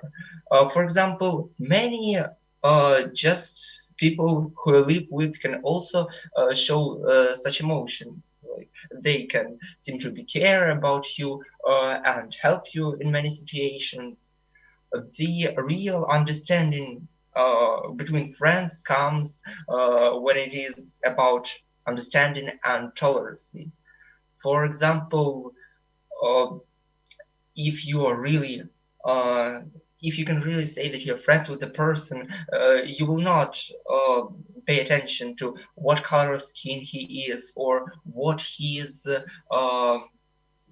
ideas probably are, because if you have to become friends, you feel this level of self-understanding when you can say what your friend is thinking about and he can say what you're thinking about. It's almost your thoughts almost always have some common ground, but you have to know how to respect the others people's opinion, and especially if you think that the person is your friend. To be a good friend, you need to know to respect and know how to encourage your friend to be closer with you. And in my opinion, the friend is one of the 2 or 3 people, the really good friend you can be fully open with and not be afraid of being judged somehow or spoken a bad word about you. And I think you should all do the same to a friend too, because if you happen to be a friend with a person who can be fully open to you, this means you have found a good friend and you should care about him and do as much as possible for your friendship to last the longest. Thank you. Thank you, Nikita. Now we will move on to the questions. I have a question. Nikita, what traits of character do you appreciate mostly in your friends? Thank you. Okay, thank you for the question. In my friends, I mostly appreciate the truth, their tolerance and understanding of me, and their ability to cheer me up when I have bad times. Okay. I've also got a question. So, Nikita, does you give total freedom for yourself, being as a friend, yeah? And do you give total freedom to yourself and to your friends, okay? As a friend. Okay, thank you for the question. I can say that I can divide my friends for two categories, like the people who are my friends because it's better for us to be friends and have good relationships, and the real friends who I think a person has only two or one such friends, and I can say with the second type of friends, I can be fully sure that they will not judge me, and I can feel myself and give myself full freedom because I know they will understand me, and yeah, they will fully understand me. And I think I also give my best friends the freedom, the right to be as free as they wish when they're talking to me. Thank you. Thank you. Any more questions? We have some time for the last question. Okay. Could I ask a question? Yeah, Ruslana, you're welcome. Thank you. Do you agree with the saying, don't have $1 million, have a million friends, and why? Okay. I think that I totally agree with the saying because if you happen to have 1 million friends, an army of friends, you're a very lucky person who will never feel himself bad or down at any time, because there will be loads of people happy to make you feel better and support you in any time. If we are talking about the real friends, not the people who seem to be friends or would like to be a friend. Thank you.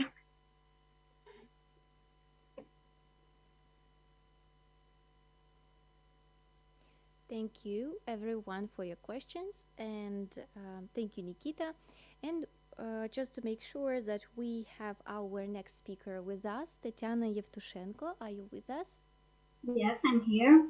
Great. So just a second, we will allocate the next speaker to the breakout room for preparation, and we'll begin with you. So our next speaker will be Margarita Salan, and her speech will be on the topic "The journey of 1,000 miles begins with one step." And let's make sure that Margarita joins the room.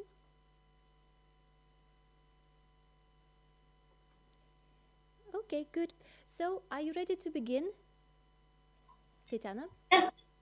So, you can begin. So, hello to everyone again. I'm very happy to be the final. It's an honor for me to be here to gain this stage. So, my topic is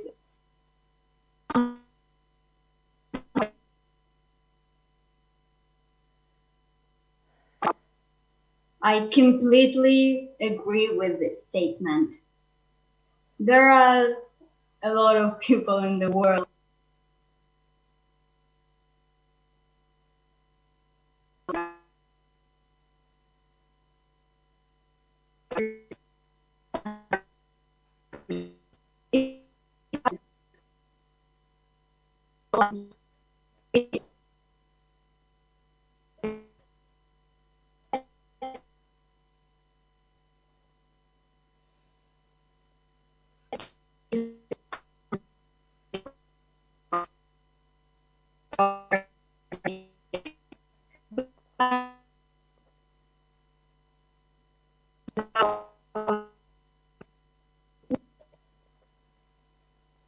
it is a precious skill to read people without their expressions, their gestures, their eyes, and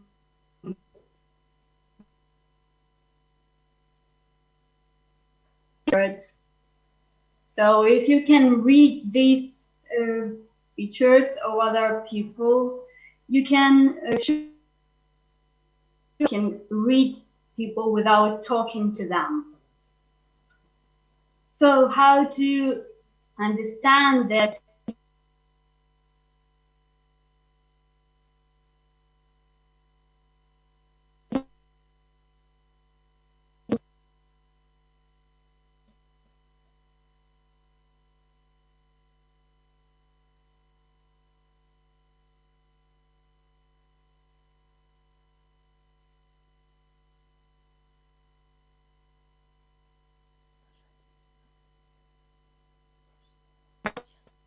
then you will understand that you can read the person without talking to them, without any words, just feel their emotions.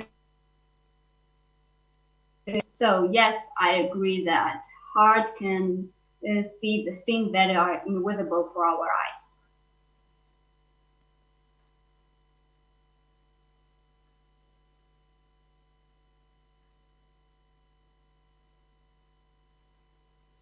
Thank you very much, Tatiana. And now I would like to invite Nadia for a couple of words to explain something. Yeah, friends and guests. So I guess we had some technical problems. Maybe Tatiana had bad internet because it's not only me who didn't hear her nearly whole speech, I guess. Yeah. So that's why, Tanya, if you could just start your speech from the very beginning.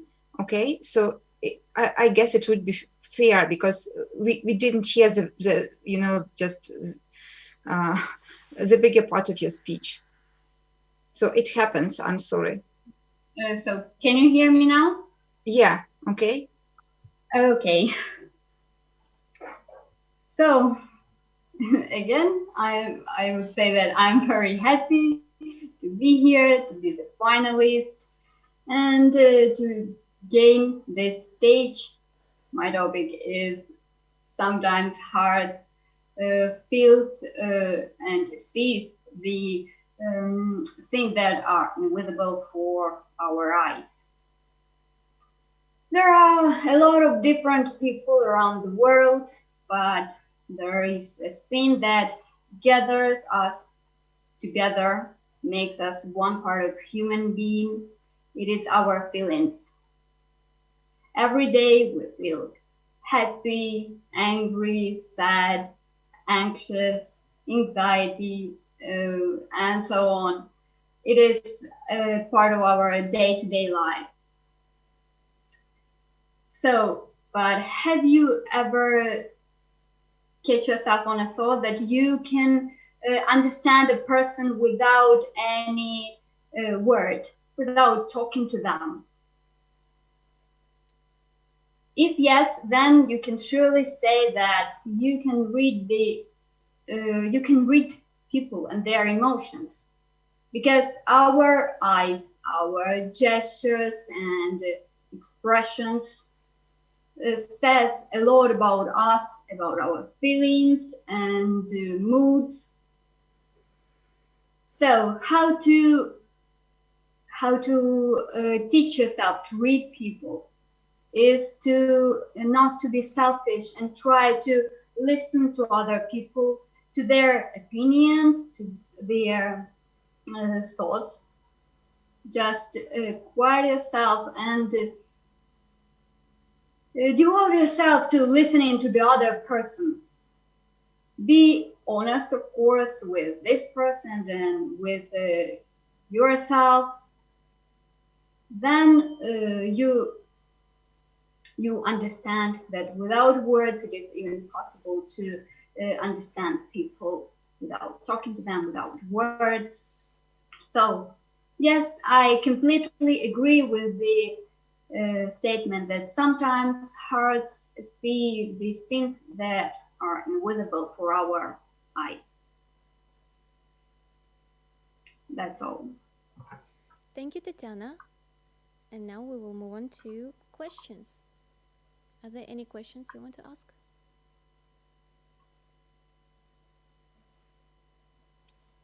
I'll ask a question. Thanks for your speech, Tatiana, and thanks for doing it again. We heard you perfectly the second time, or I did anyway.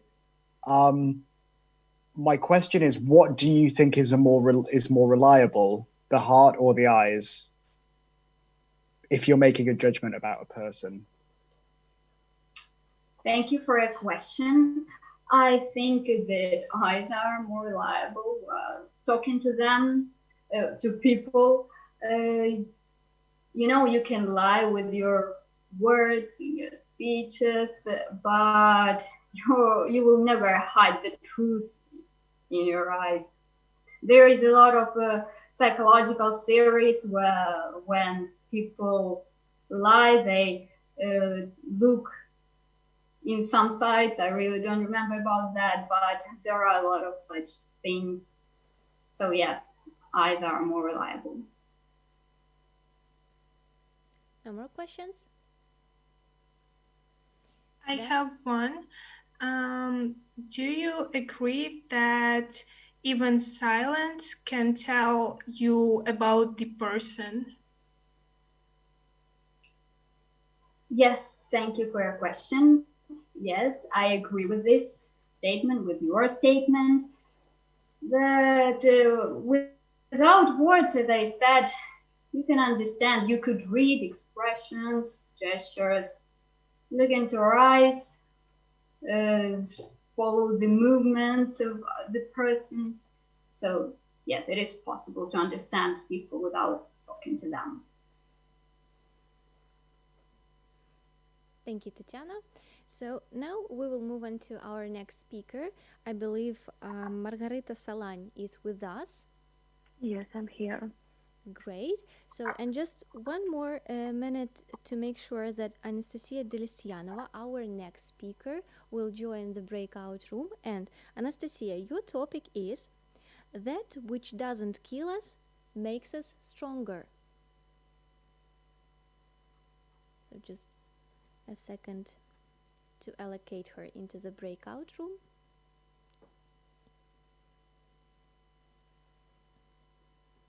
So we are ready to begin. Margarita, are you ready to begin? Yes, I'm ready to begin. Can I start? Just a second, we will move you to this to the screen. So can you speak up a bit louder, Margarita? Yes, I can speak louder. Great, perfect. We can see you now. Good, and you can begin. I know there are a lot of situations when people are afraid because to do something they like, to do something they want to do and dream about, just because of judgment of the society. I have also been in such situation, and a lot of teenagers. But if we are already in such dramatic situation, we have to always remember that the millions of people might be happy and even inspired because our activity. And for example, if you help your friend to go volunteering, you can make 20 seniors or 20 children who haven't parents feel more protected and feel happy, and then you can do the next step, and the 200 children will be happy because of you, and already 220 smiles will appear in the world. So this little step is very important, because the start is always, it's the most important. Your start means how effectively you will move in your activity. We can remember a lot of different film directors or poets or artists who started from a little, but they inspired millions of people. And these millions of people, because of this inspiration, inspired the other millions of people. And it's really fantastic that our world works like this. And we have to do the steps to take care about the other children and to take care about the other people in the world and to help somebody get the success because of your success. Thank you. That's all for me. Thank you, Margarita. And now the time for questions.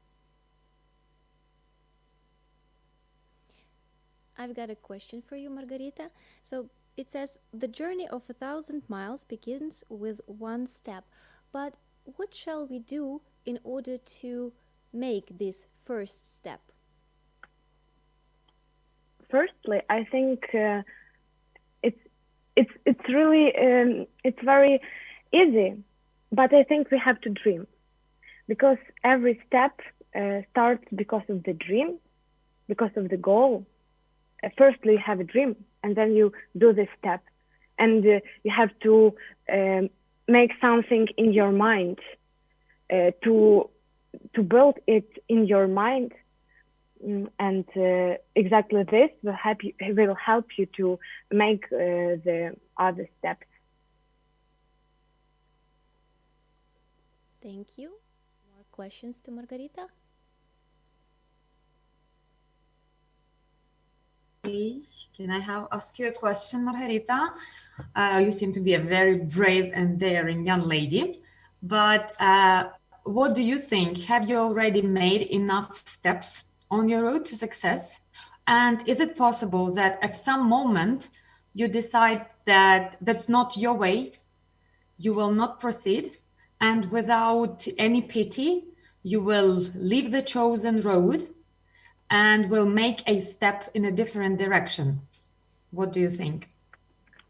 I think, firstly, I think that I haven't already made a lot of steps to get some success, but I'm trying. Actually, I'm sitting here and participating. It's also a kind of step. I think that life is very long and it's really fantastic. We're flying on some ball somewhere in the dark square. It's really fantastic, and we don't have to feel pity because I know that's hard, but we don't have to feel pity because of something, because there are a lot of roads, and we can every day, every time we can choose our road, and we can choose our route and be happy and make somebody happy and be happy together. Thank you for the question. Thank you. If there are no more questions, then we will move on to our next speaker. That's Anastasia Delistyanova. But again, before your speech, we will just spend a few more minutes to allocate our next speaker, Daria Prokopiev. And Daria, your topic is: yesterday is a history, tomorrow is a mystery, today is a gift of God, which is why we call it present. Let's make sure that Daria has joined the breakout room, and we'll begin. Okay, good. Now we can move on to our previous speaker, Anastasia Delistyanova. Anastasia, are you with us? Yes, I'm here. Are you ready to begin? Can you speak a little bit louder so we can see you on the screen? Can you hear me? Yes, we can hear and we can see you now.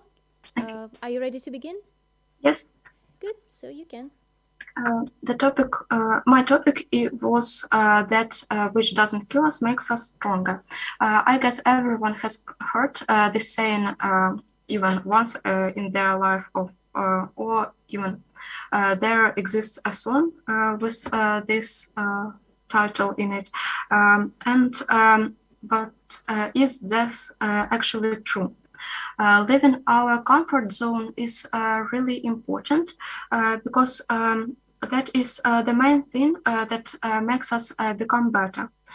If we keep still, we keep living the same way and won't change a thing, we won't become better at all, and we won't develop. I guess everyone knows that animals have instincts. That is the thing that moves them through their lives. But people, we don't have that instincts, so we had to keep changing to become better. I think all ancient people, they had really much difficulties on their ways, but they had to keep changing, and now the humanity has become the way it is. So the difficulties, they only make us stronger, and without them, the monkey wouldn't have become a person, and we wouldn't have made so many inventions, and so wouldn't achieve much success in our lives. That's all. All right, good. Just had a minute to talk, but thank you anyway. Then we can ask the questions now. Any questions? I can ask a question for now. So it looks like a good thing to become stronger and stronger after you face some situations, but what for do we need this strength in our life? We need the strength to develop ourselves, because we mustn't keep still, and we should have some challenges in our life, because we only have one life, and we must take all the possibilities that it gives us. Thank you. Are there any more questions? I have a question. Nastya, what or maybe who helps you to feel strong in your life? Thank you. I guess I have really much support from my family and from my friends. They always cheer me up when I need this, and we can have like motivational speeches to me, and that helps me a lot. Thank you for Thank the you. answer. And we have some time for the last question, or we can move on to our last speaker, that's Daria Prokopiev. But we still need to wait a little bit. So we really have time. We do have time for the last question. Okay. Yeah. Sure. Nastya, a question. A very nice quote, and I guess it can inspire all of us, but does it work for everyone? Or does it happen that with some people it is a real kind of a killer trial, that they fail, if they fail, they give up completely and never try again? Yes, I agree that these people exist. I am kind of that person, because if I get negative criticism to my actions, I will probably sit there and do nothing. So it is important to support the person, and that will make them move further and keep developing themselves. Thank you.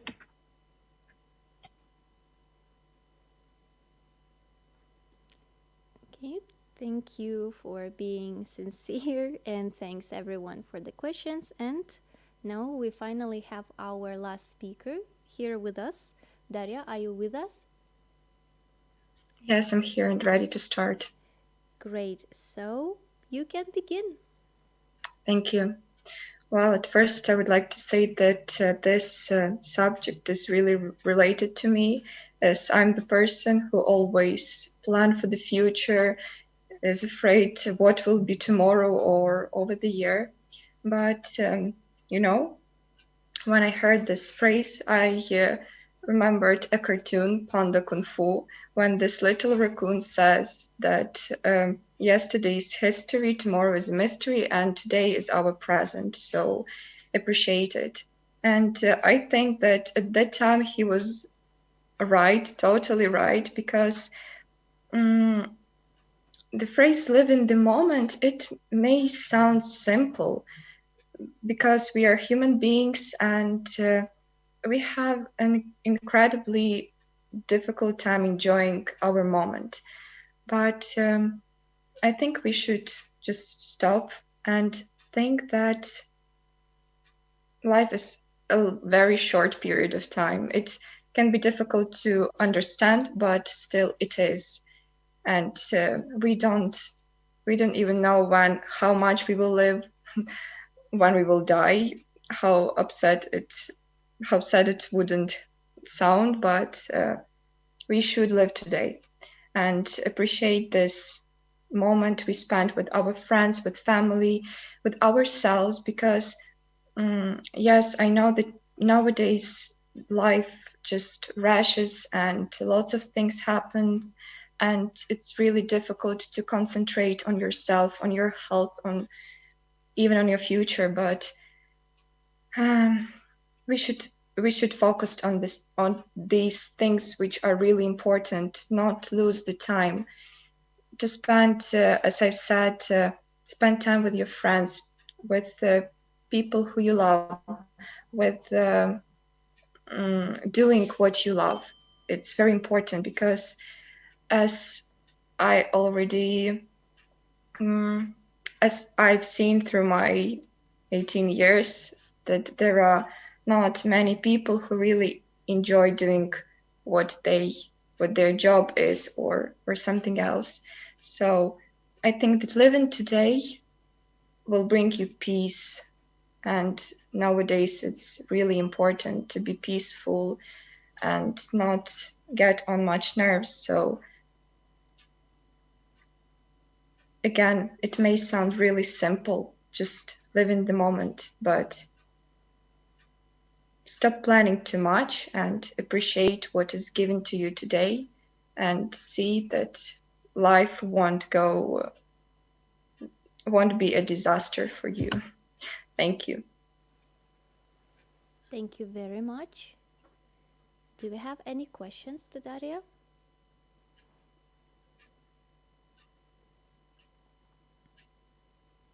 I have a question.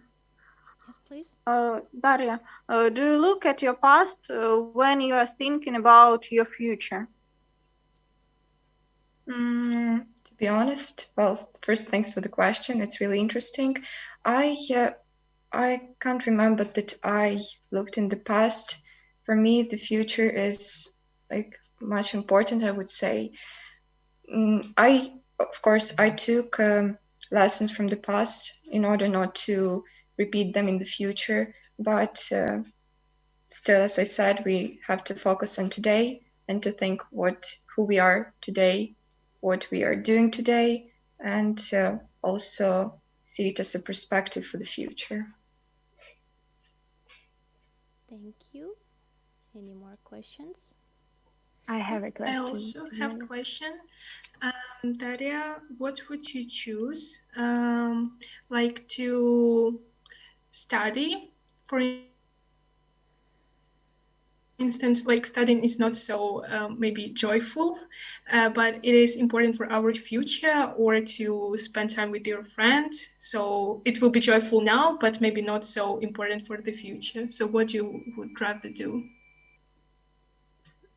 You know, it's really complicated to choose. It's really difficult because, well, I'm in the process of studying, so studying is really important for me, as it's also part of my future. And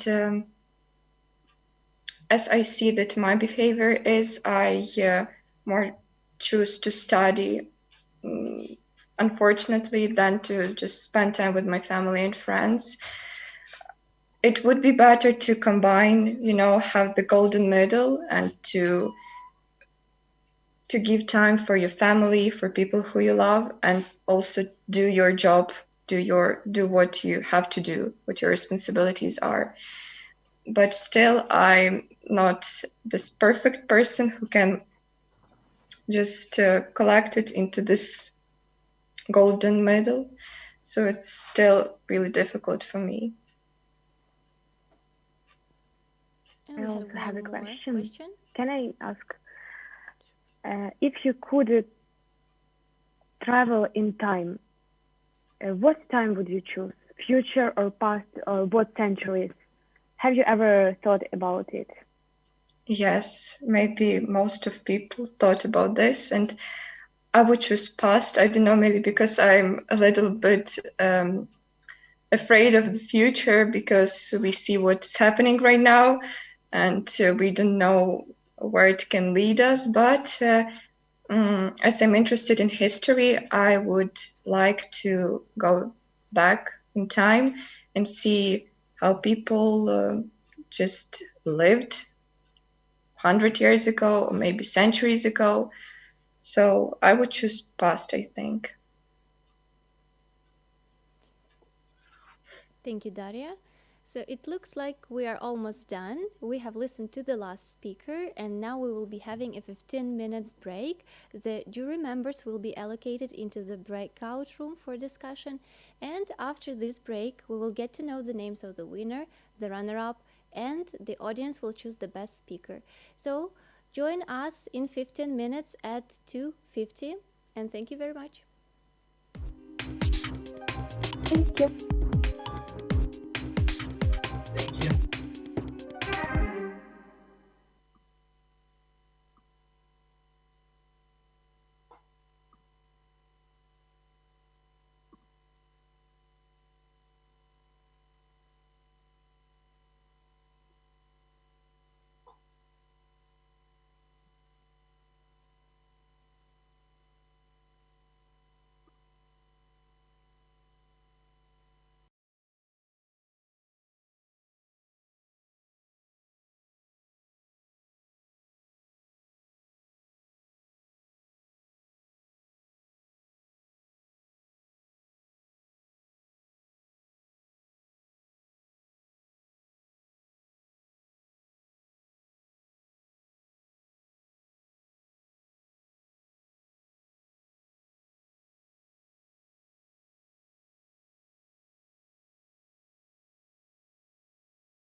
Dear friends, welcome back to the National Public Speaking Competition.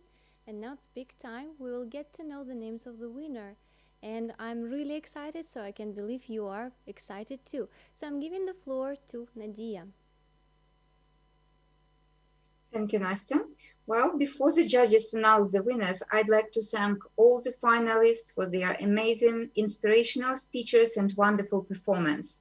And all the semi-finalists and finalists will be awarded with the certificates of honor. You will get them on your emails. Well, just now, I would like to give the floor to Kamila Kulieva, who is the winner of the ESU Ukraine Shakespeare Competition 2019. She's been waiting for her word too long. So just a few words, Kamila, about your experience. Thank you very much. Hello, my name is Kamila, and I'm the finalist of National Speaking Competition 2018 and 2019. Yes, I was not the winner, but let me tell you why I think it's worth taking part in this. So, if you see me now, imagine a girl that was ashamed to stay in front of a public and even say a word. The reason why I started taking part in public events was me struggling with the fear of being in front of a public and even in front of a crowded room. Just trust me. My palms were wet, my knees were bending, but I wanted my opinion to be heard. And now I can only look back on those happy days with nostalgia. It was offline, by the way. This project gave me this strong feeling that I can do it all, and using my voice, I can influence someone's thoughts.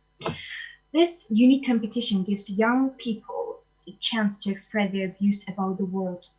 And the competition offers a great opportunity to make their voices heard and engage with issues important to them. Isn't that amazing? I also used to be an active member of the English-speaking Union, Ukraine, and in 2019, I became the winner of National Shakespeare's competition.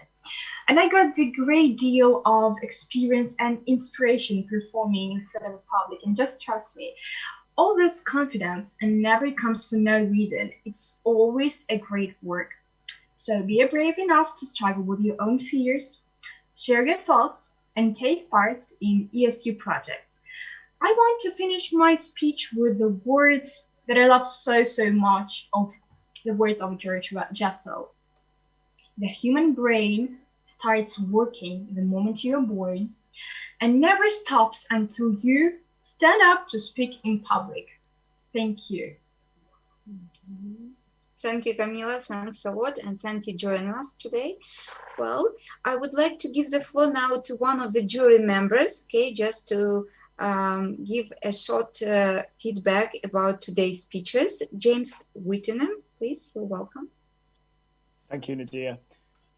So I've watched this competition before, and I've been on the jury before, and every time I'm really impressed by how much people improve. You can see it every year, particularly the level of English. As someone living in a foreign country, I understand how difficult it can be to express yourself confidently and coherently in a foreign language, and particularly when you're discussing complex ideas that have a lot of nuances.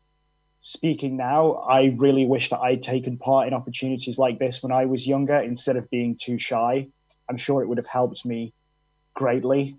A lot of you talked about the importance of diverse views and opinions and listening to others.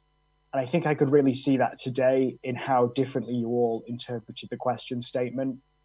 I was also really impressed by how you identified different problems in the world, brought in personal experiences from charity involvement to dance to social media usage, and how optimistic you all are about solving today's problems, both at the local level and the global level. And as one of my fellow jurors mentioned, we're doing this in a different format over Zoom. Perhaps it's more easy for some or more difficult, but it's definitely different, and it definitely requires adapting to this new format. So thank you very much, Nadia, for inviting me once again to be on the jury, and congratulations to you all. Thanks, Nadia. Thank you, and it's my honor, of course, Now we are ready to announce the winners, and we shall start with the third place. And we have two people who share the third place today. So these are Anastasia Delistyanova and Darya Prokopyev. Our greetings. Yeah. Thank you.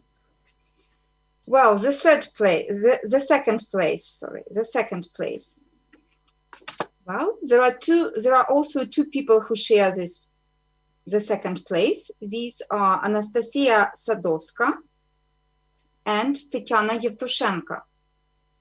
Our congratulations to you girls. And the first place goes to Nikita Saitov. Our congratulations to you, Nikita. Yeah. Unfortunately, we can't hear all those applauses, but I guess all the winners see them at least. Yes, so our congratulations, and I'm very grateful to all the participants. I guess it has been a fantastic day, a real present, a gift, yeah, full of sharing, commitment, and inspiration, and I believe you enjoyed it. Tatiana, I've just seen you here, so perhaps you would like to say a few words. Yeah, thanks. Of course, thank you so much. I'll be super brief. I know that I'm standing between you and rest, well-deserved rest. Congratulations to the winner. Congratulations to everyone. It was such a pleasure to observe here from the backstage of America House.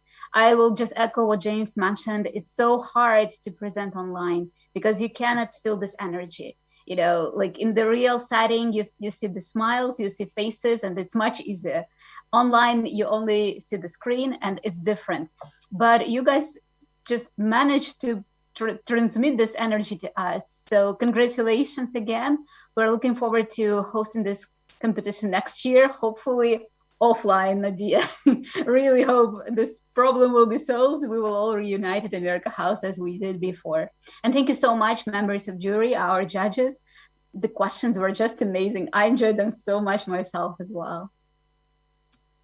Thank you, Tatiana. Yeah, of course, I do hope, yeah, so we will reunite one day again in America House. I'd like to thank every participant for making the competition such a successful event, and I'm grateful to America House for hosting the competition. I'd like to thank all America House team and its director Tatiana Stretchenko for her kind assistance, and also my special thanks to IT Tech and Innovation Manager Alexander Shrinkov and his assistant, and today's moderator Anastasia Aksonova. And I'm very grateful really for their help and support in the preparatory stage and during the competition. My special thanks go to the jury and question team. You've done a great job today. Thank you very much. And again, follow our events, programs, projects on our website. And thank you again for participating and making this event such a great event, really. Thank you.